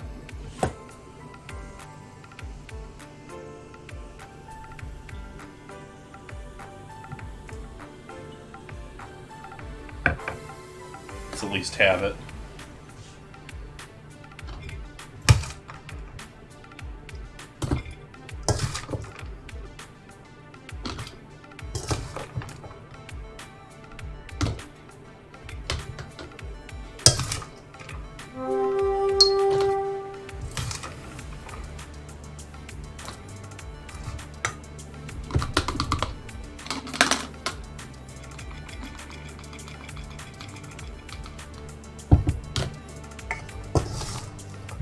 We need to make more pickling liquid here too.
Yeah, that wasn't even enough for this.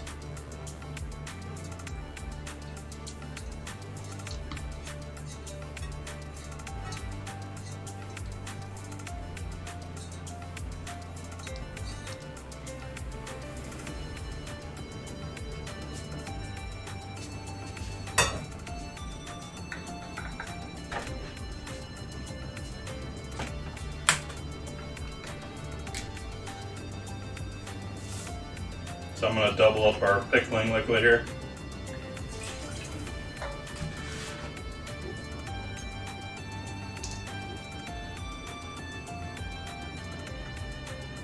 Which, this is the major expense here in pickling, actually. It's the pickling liquid. All that vinegar.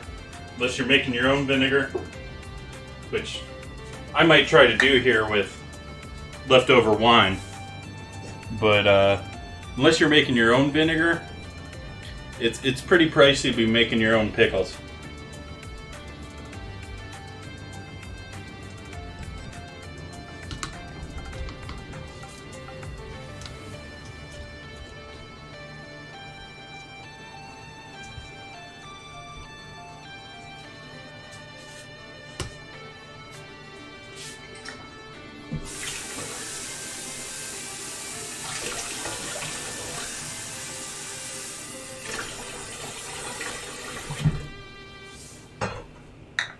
bring that up to a boil.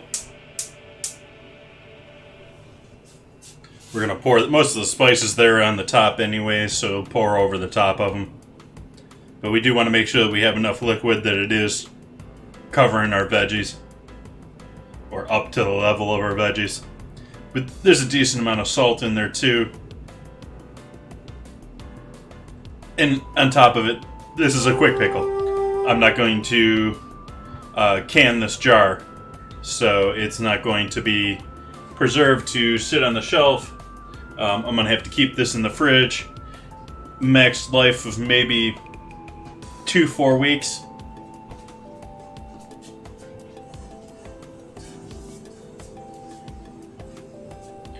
However, it's still full of vinegar.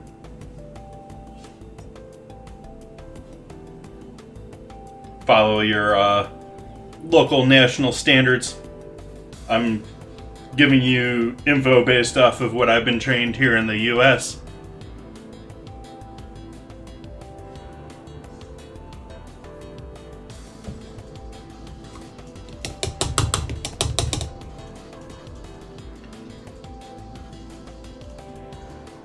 I will say this, very few fermented vegetable products are bad for you.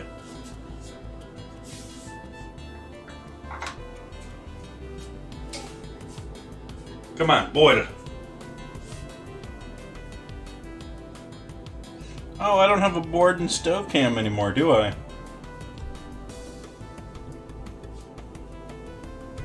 Gotta go with the third cam. Let you guys see this warm up here.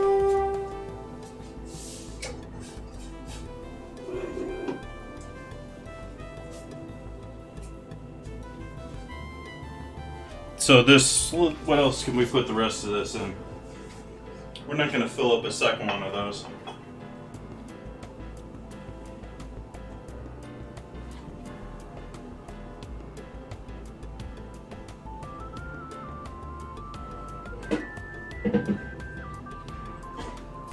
But do I have the lid for it?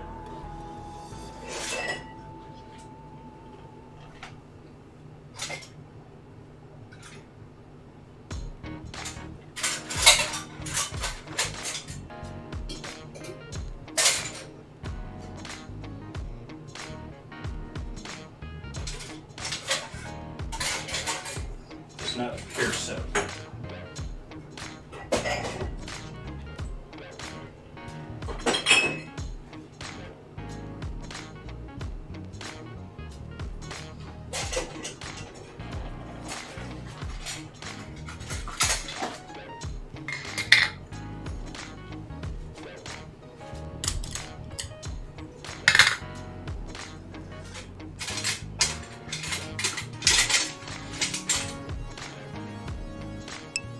Guess we'll use both of them.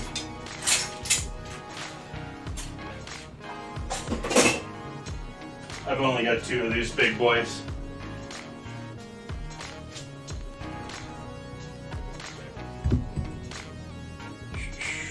Funnel.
Once more.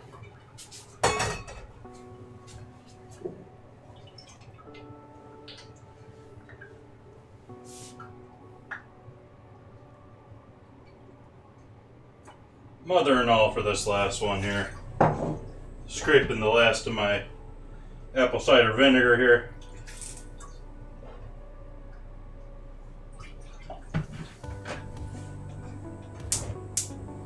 Always great test of the sinuses here when you're cooking vinegar. Whether it be some... I guess there's vinegar sauces all over the world. My mind immediately goes towards Asian sauces, though, when it comes to acids. I don't know why. I mean, we have vinaigrettes all over the world.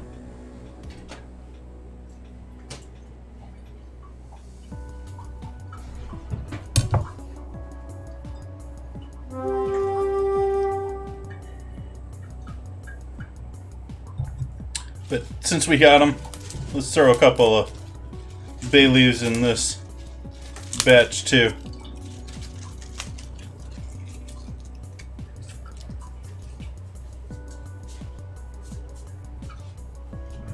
A little spice in this batch too, since it's a separate batch entirely. Let's do some black pepper. That was a lot of black pepper. Mustard seeds again, both black and yellow.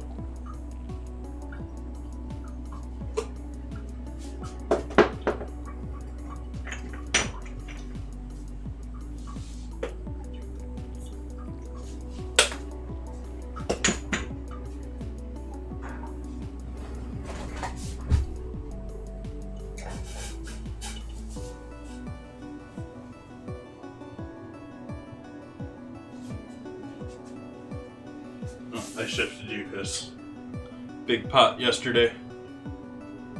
That's a little bit more on some. Thing keeps wanting to follow to gravity. This guy we can seal up and forget about. We're gonna let him hang out here on the counter for an hour or two and cool down. Actually, I'm not gonna seal him, but we're gonna let him sit here for an hour or two. Allow that heat to work on all those veggies. That's the sort of magic when it comes to pickled veggies, quick pickled veggies. When you're pickling vegetables, you're using fermentation to somewhat break down those veggies. When you're doing quick pickles, you're using the heat. You get the same sort of experience with the acid and the flavor. When you ferment it, you then get that lacto yogurty, tangy type flavor in with your veggies. Which I don't plan to keep these around that long. These are going to be sandwich and soup fodder here for the future. Lunch food along with the coleslaw, which I've already gone through half of the coleslaw.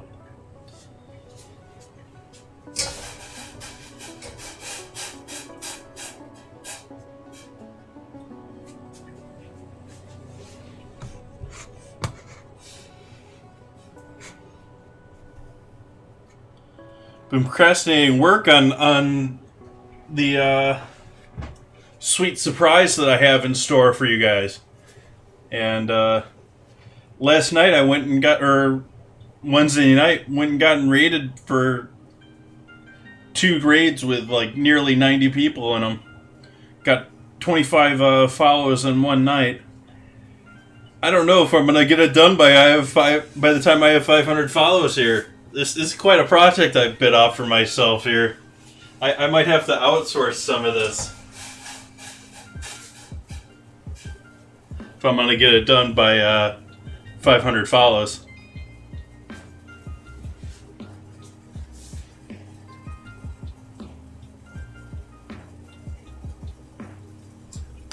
Okay, that's nicely up to a boil there. let's pour that over our last one here.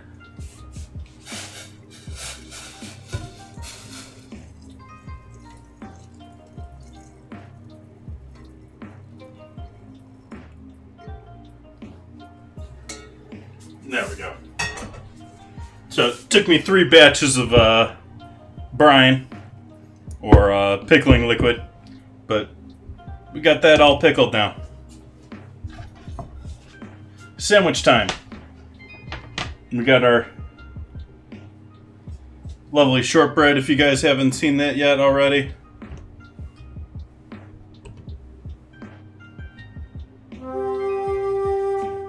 That's gonna be yummy.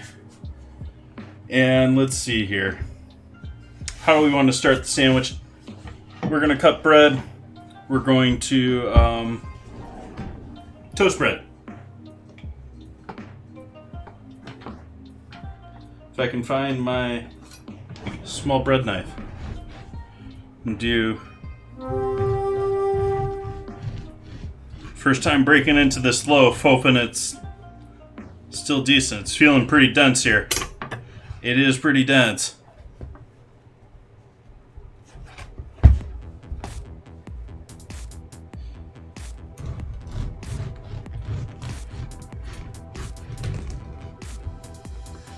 I'll go a little bit thinner on my slices for my bread than I typically do with my home baked bread.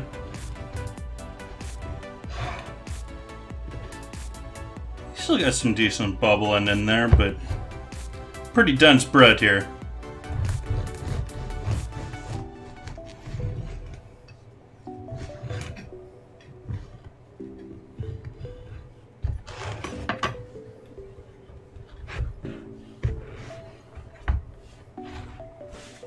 But whole wheat, completely whole wheat.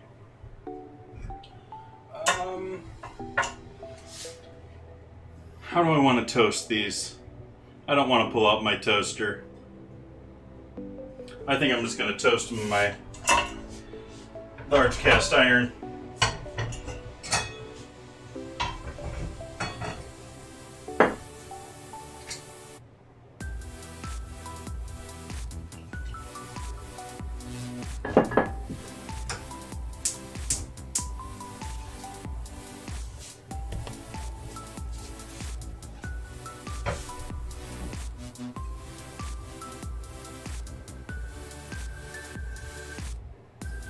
Let that warm up a little bit. Put all this vinegar away. Actually, I'm going to probably use up the last of that with our soup tonight.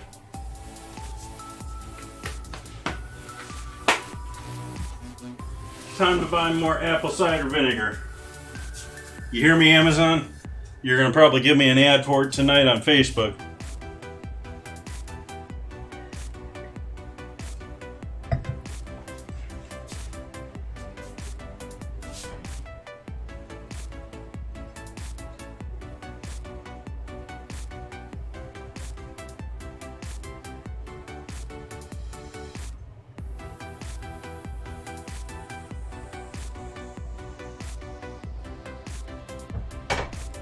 No, I wasn't impressed by Black Friday this year.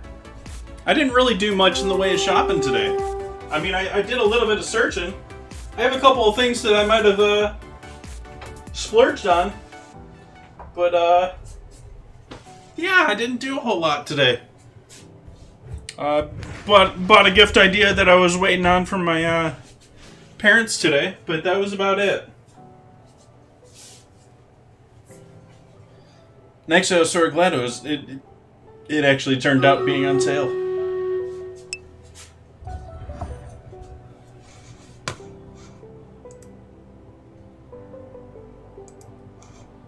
Let's do our battle here. We on our... There we go.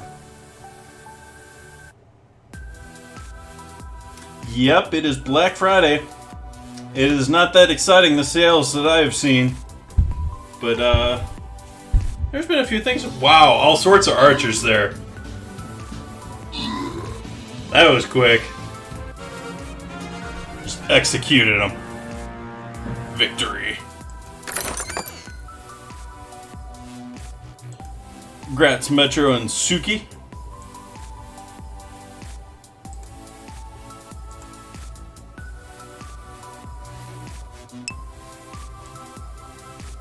Golden Turkey.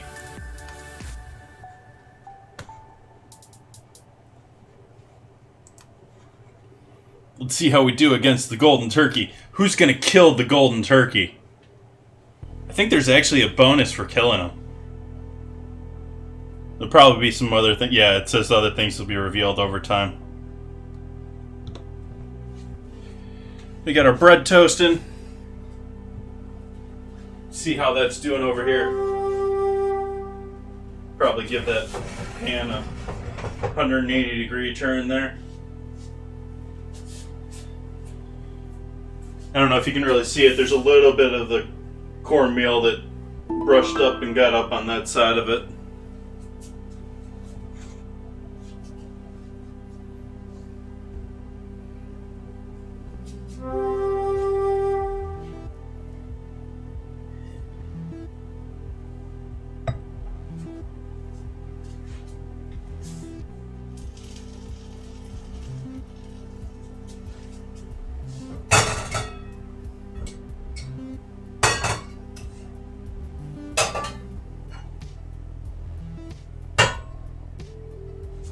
Put some weight on them.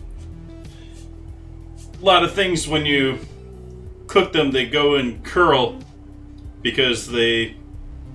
What kind of bread is that? That is a no-knead bread that I made for yesterday. And I didn't end up using any of it. But it's my typical no-knead bread. I did it on Wednesday here on stream. It's I did all whole wheat bread flour for it this time. I often make my bread with AP flour, which is a much lighter flour.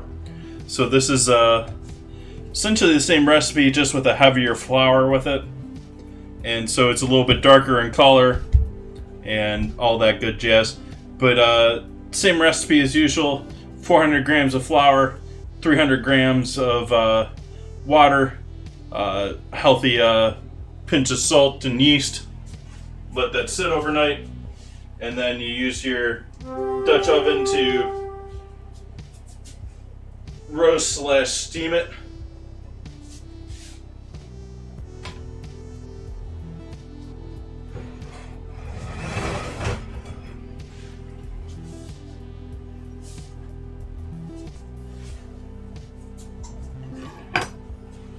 Get all the other goodies out here.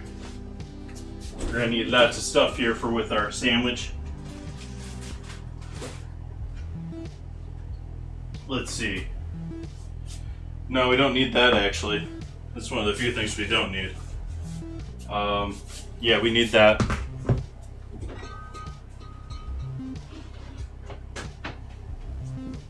Why do you keep falling out?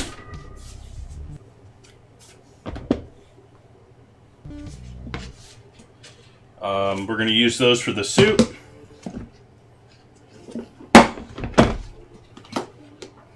We're going to use that. We're going to use that.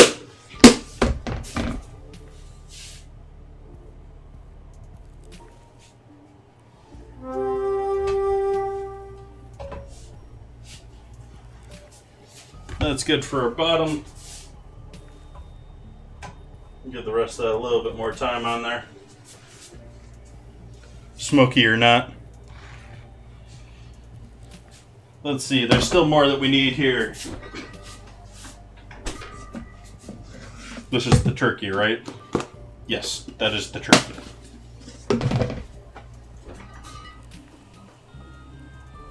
Bread stuffing. There we go.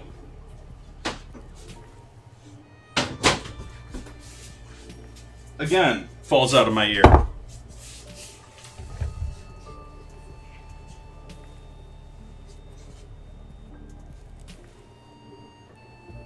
Been very happy with these earbuds otherwise.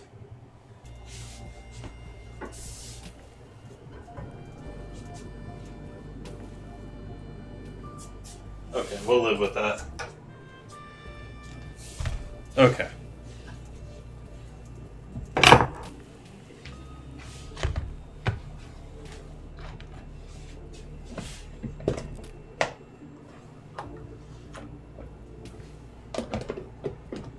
Take some of our leftover turkey galette, or galantine. Sorry. It's better than me calling it roulette all of last stream, which it is not. I don't know where I got that. Calling it a casino game. But this is the turkey meat that I pureed and then rewrapped in its own skin and then roasted. It's looking a little pale here as a leftover, but looked gorgeous on the Instagram photos there.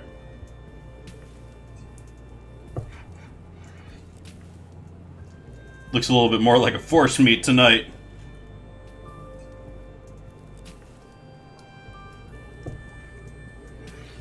There we go. That'll be good for a sandwich.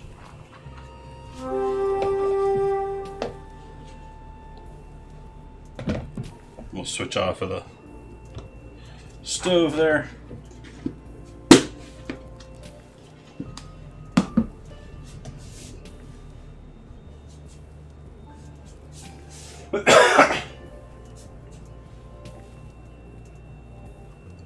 We're gonna have to heat this up.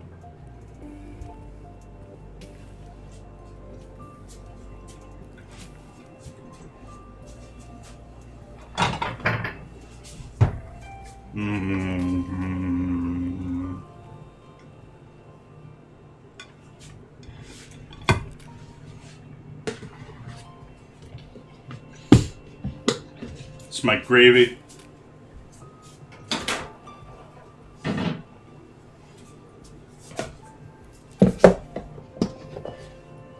Got our mashed potatoes.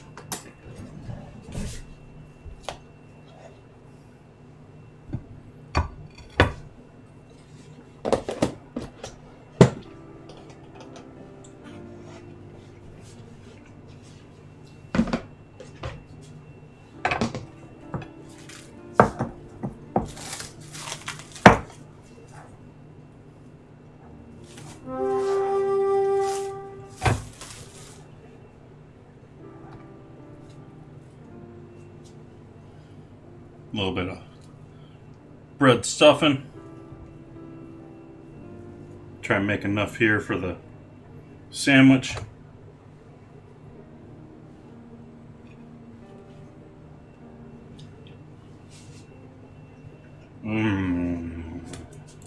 Great stuff. Love bread stuffing.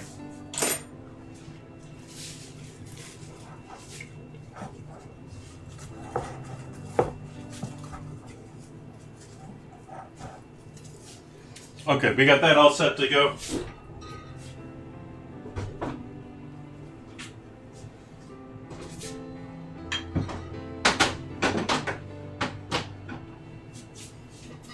Now I'm going to change gears again. Put this in the microwave ready to go for our sandwich.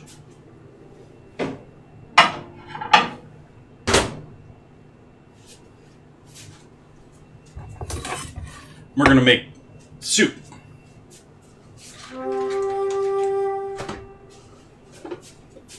Real simple soup tonight. Real easy to make. Just going to take a bunch of frozen corn.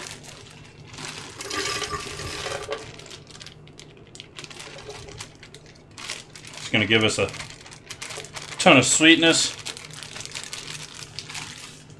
Make it nice and fresh. We're going to take a bunch of stock, chicken stock, made here on stream.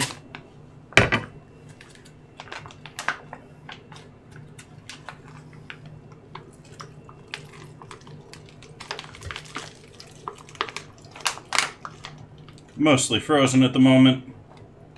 Yeah, let's just throw it in the frozen. It's a Vitamix. We can handle it.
So the Vitamix failed at blending up all that ice. So we're gonna cook it instead.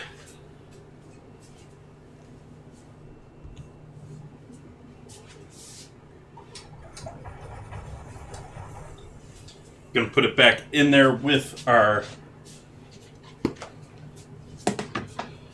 roasted Brussels sprouts from yesterday. That deliciousness.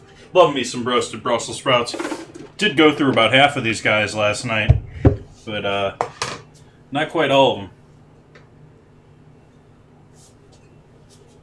And like I said, short of practically roasting them entirely all over again, I think this is my best option for actually using them all up.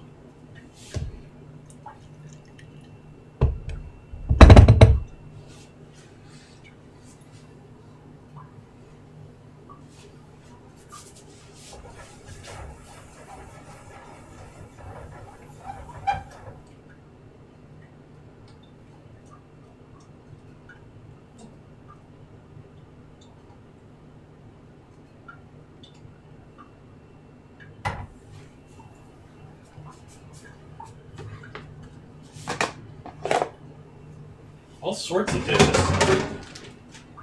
Trash. Lovely. All sorts of work for tomorrow.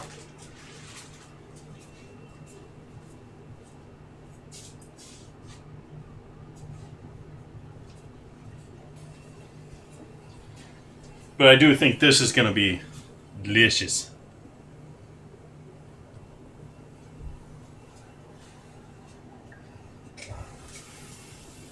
If only because I think that shortbread recipe is amazing. Especially when you put a little too much butter in it like I do.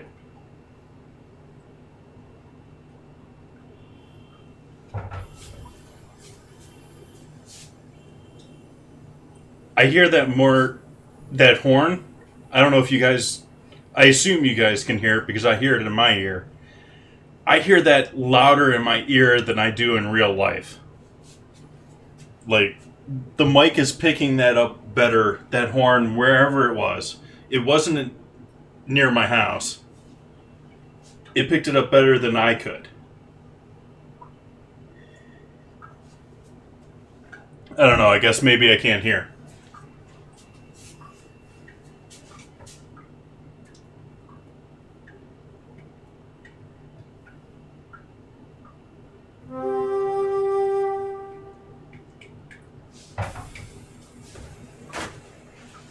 And speaking of that, the music shut off again.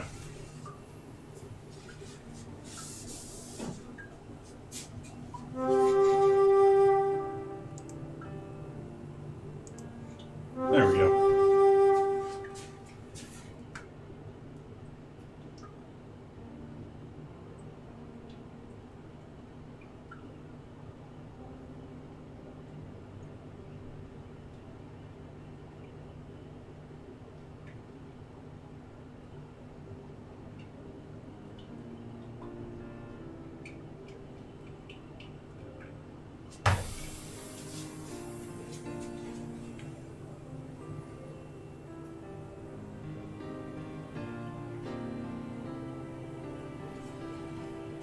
But I don't know if you noticed during me doing the blending earlier, this is definitely opened up. That was much brighter, much more expressive of a wine there that I tasted. So hopefully this is just a wine that I would recommend you decant. Give it a little air. Let it relax and spread its wings. You know, spread out. Let it man spread.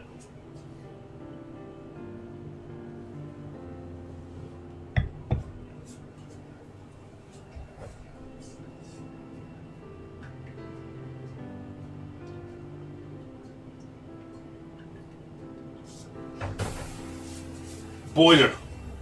I command you to boil that block of ice.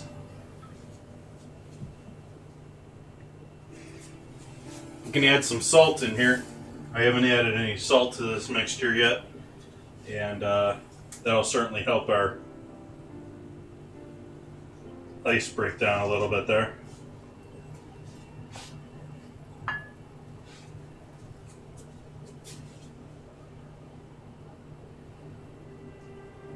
I don't know, should I yet? No.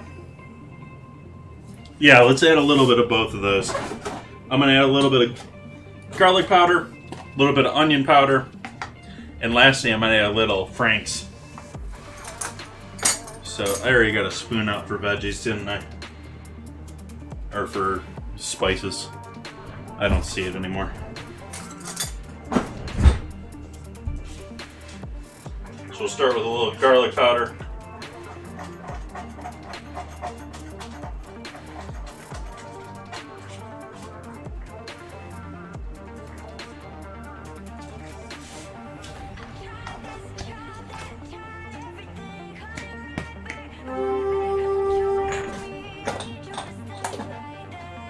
Really, Pretzel Rocks?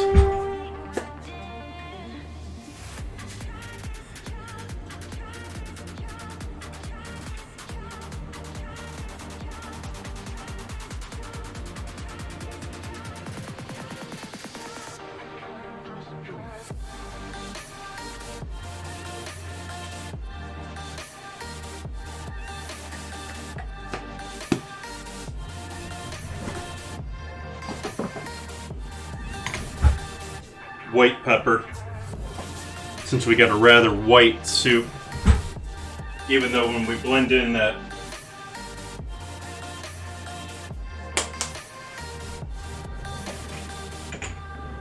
these Brussels, it'll change quite a bit, but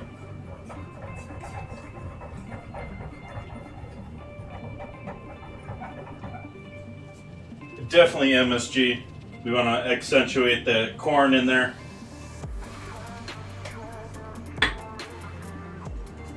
And it'll go great with all the other stuff, and a little bit of regular black pepper. I shouldn't have put that in there. We got our white pepper in there. We don't need any black pepper in there. Just automatic move by me. Mistake.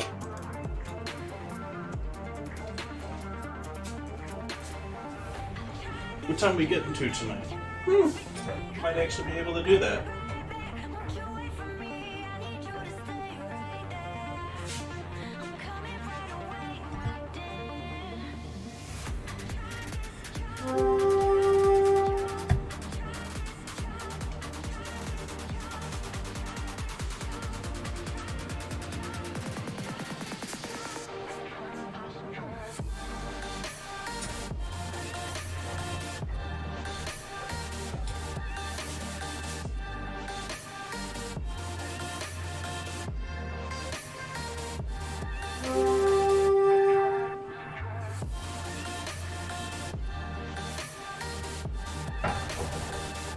Swirling it by hand rather than getting yet another thing dirty. I've got so many utensils dirty tonight.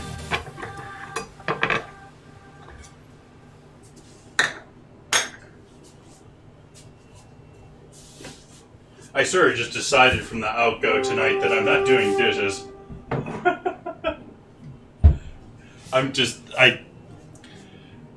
Between the last 2 days, I've done enough dishes.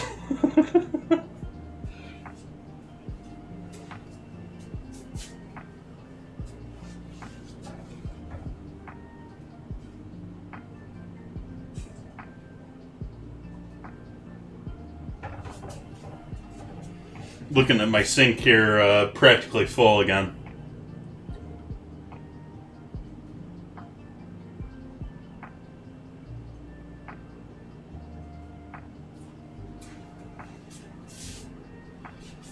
We can throw this back in the fridge.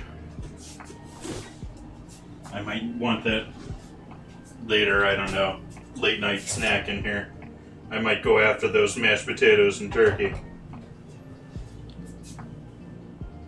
That gravy turned out amazing, though. It's the first year that I've blended that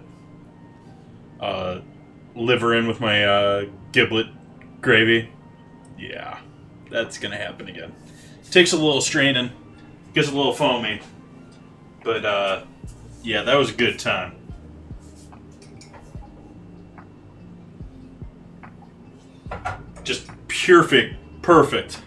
perfect emulsion on that gravy too. Didn't have to strain off any oil on it yesterday.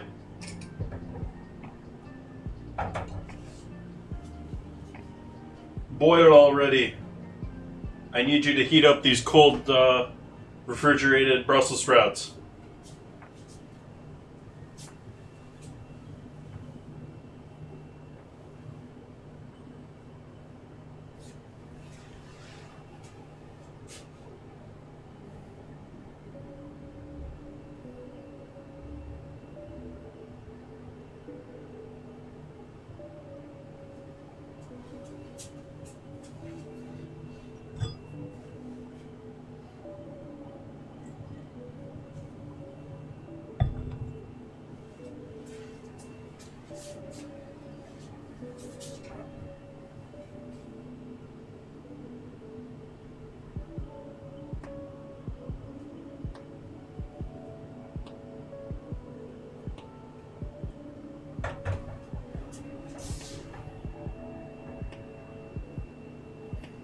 Make sure that's a full boil here. We're getting close there.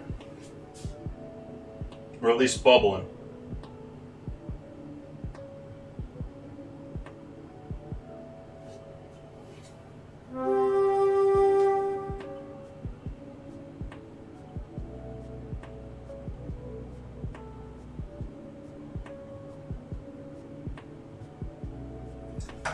And there we go.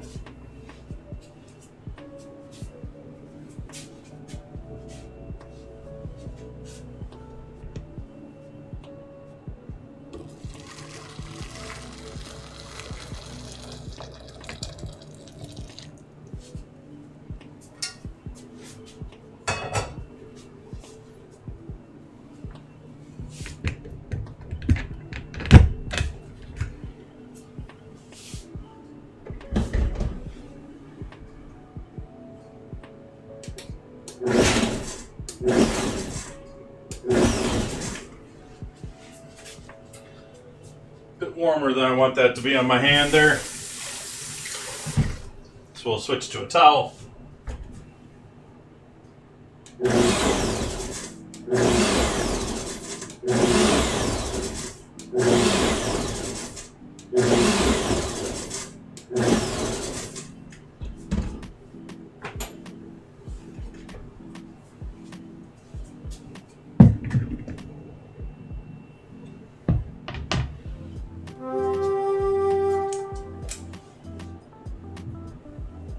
I'm cool with that.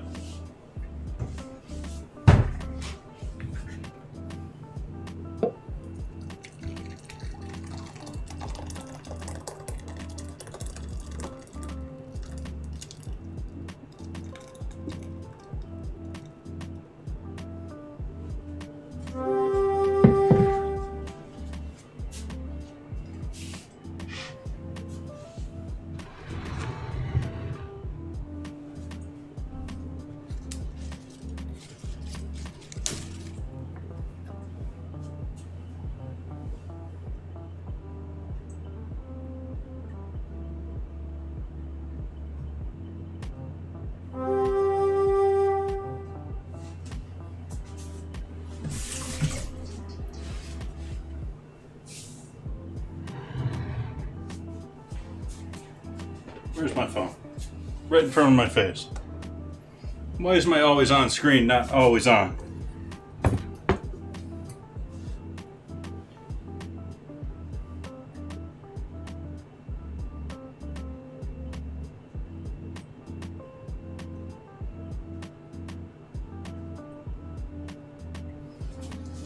Awesome. So there's that. Got our photo of our corn and Brussels sprout soup.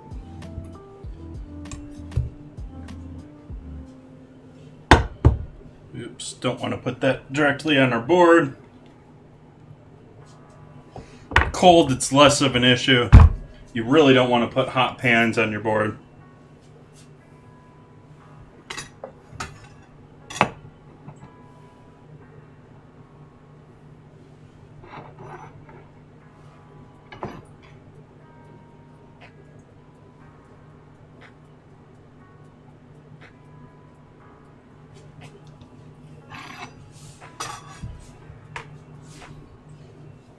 And finally, our sandwich building time here.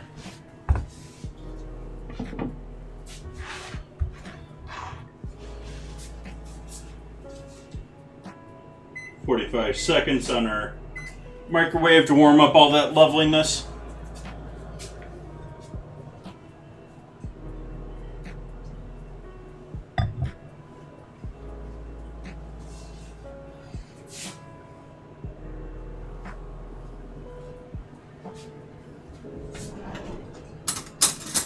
Since we got it here, we can. We'll start with the cranberry. You got your cranberry jelly. We'll do that on the... Actually, we'll do this on the top and the bottom. Just put it on the bread. Use it sort of as our mayo here.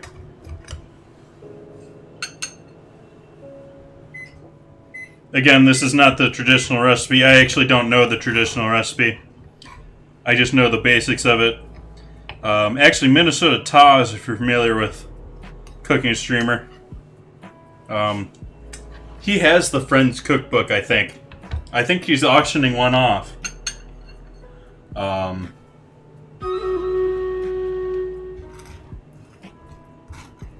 So if you're interested in the actual recipe, you might want to hit him up.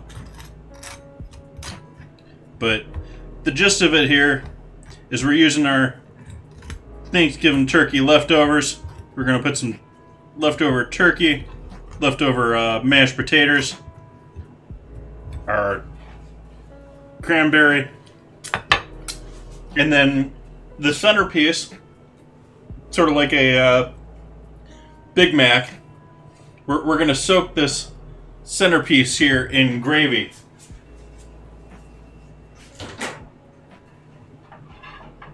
Let's see how we're doing here. That needs a bit more time.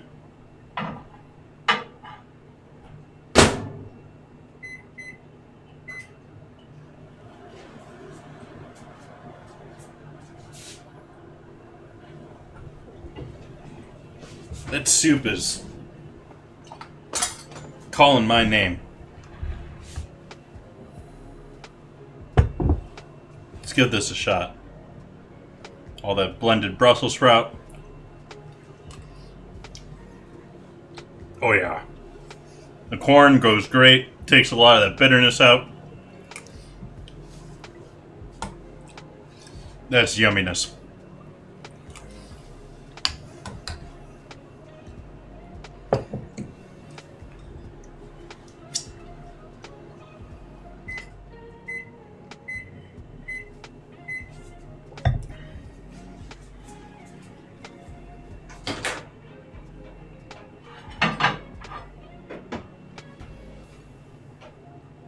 That's still not warm. We're starting to get there in some of it. Those mashed potatoes are feeling cold still, though. Another 45 seconds. Another couple of spoonfuls of soup while we wait.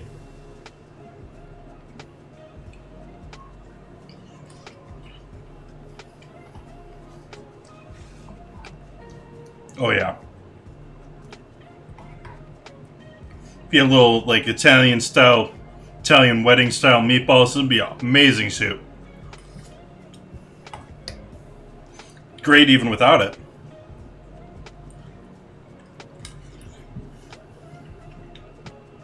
And yes, it would be better with bacon.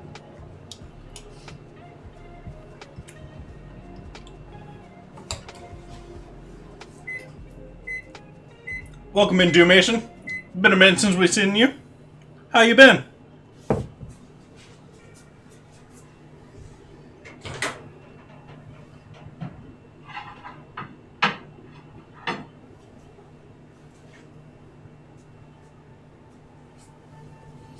Okay, we're gonna go with that.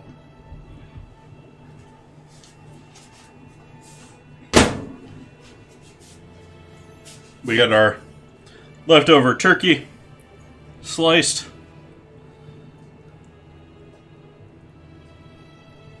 On top of our cranberry there. Gonna go, Let's do bread stuffing first.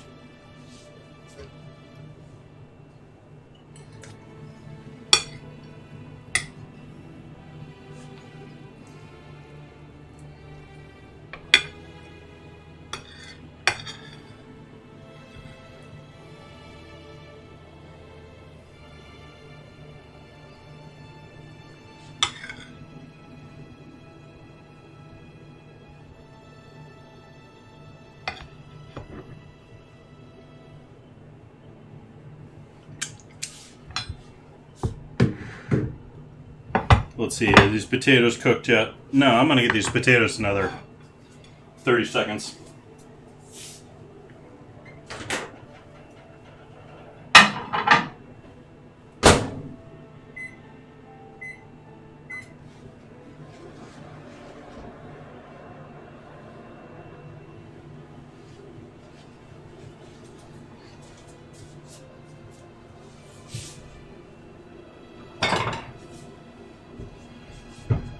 And I don't think this is going to be a sandwich I've made one of these before.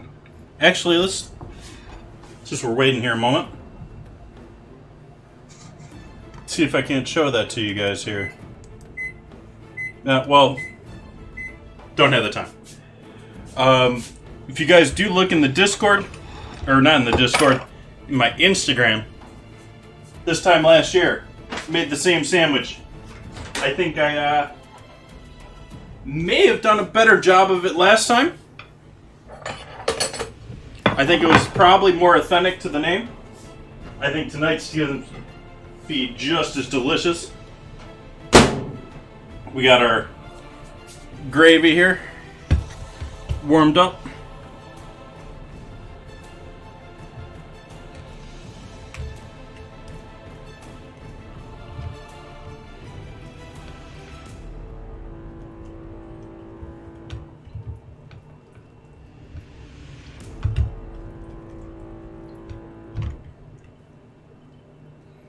Our soaked piece of bread.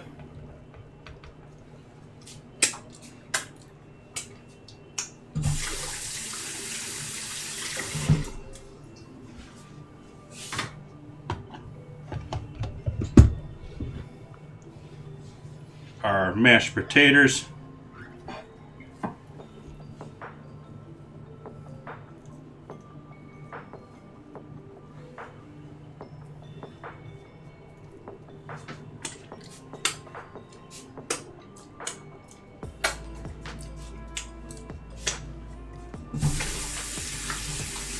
Love mashed potatoes.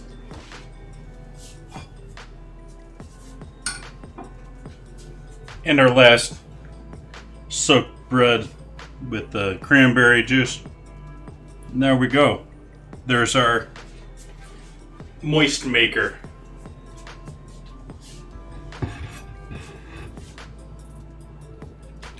Let's see if I can't do this way.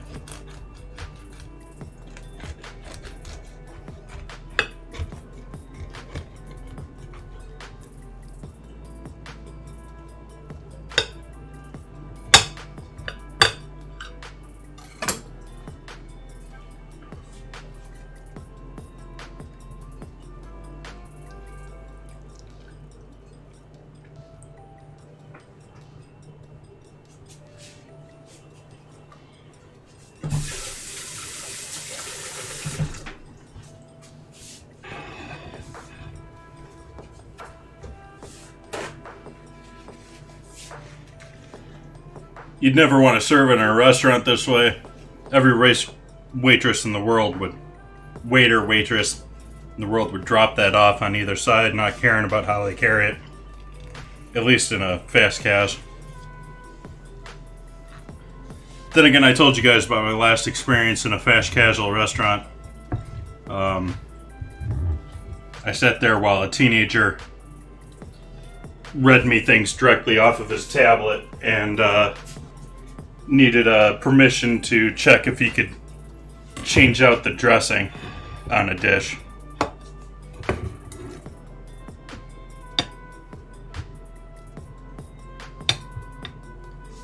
Take a photo of this deliciousness.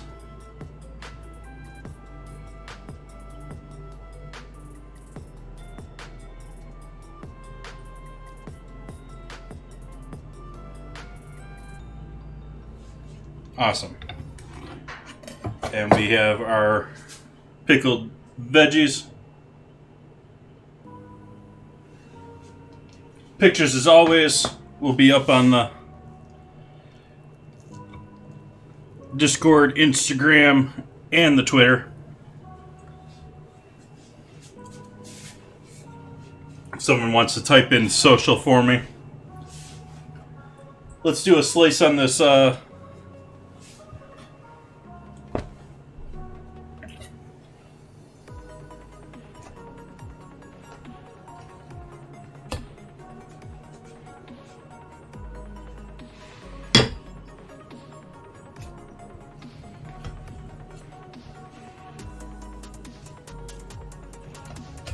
shortbread deliciousness.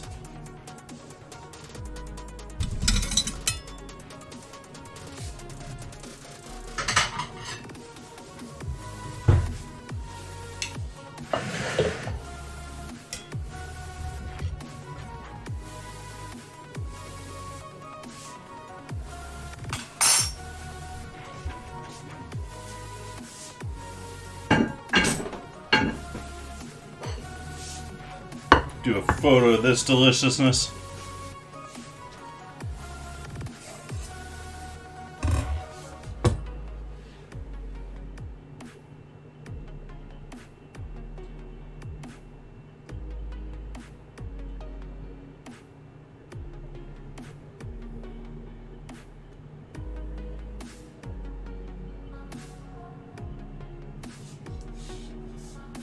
Awesome.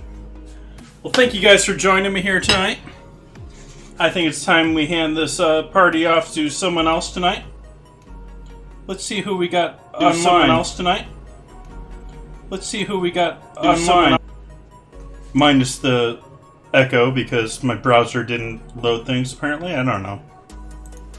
Let's see here.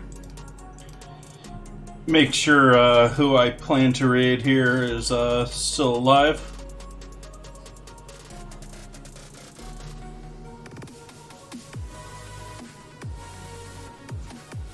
Oh, really?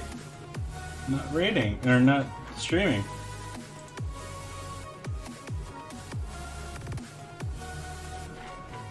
Oh. Maybe I'm too early.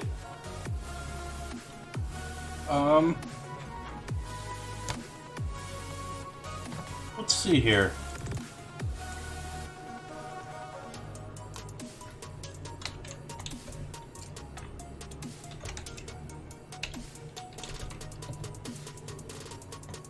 That's not gonna work. Come on, Jason, you can type better than that.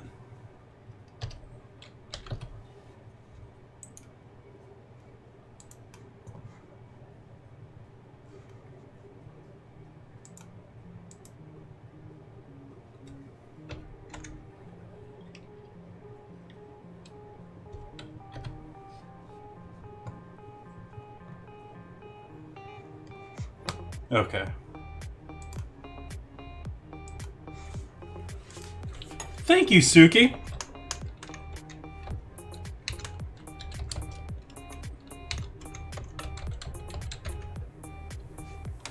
We're gonna go hang out with Rhino Line. That did not work right because I typed that wrong.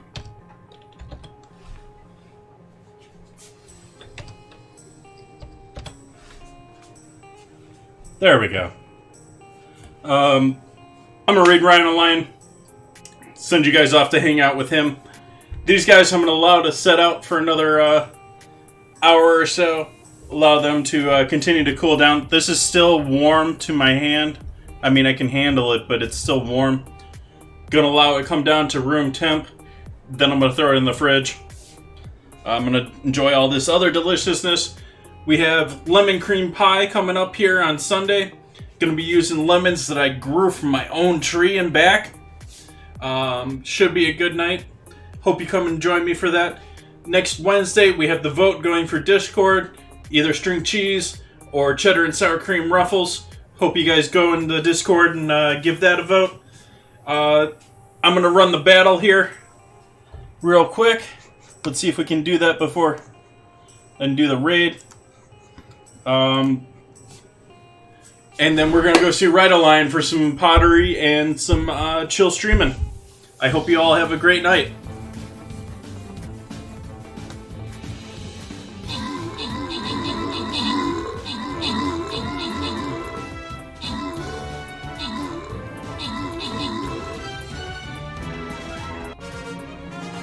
Victory.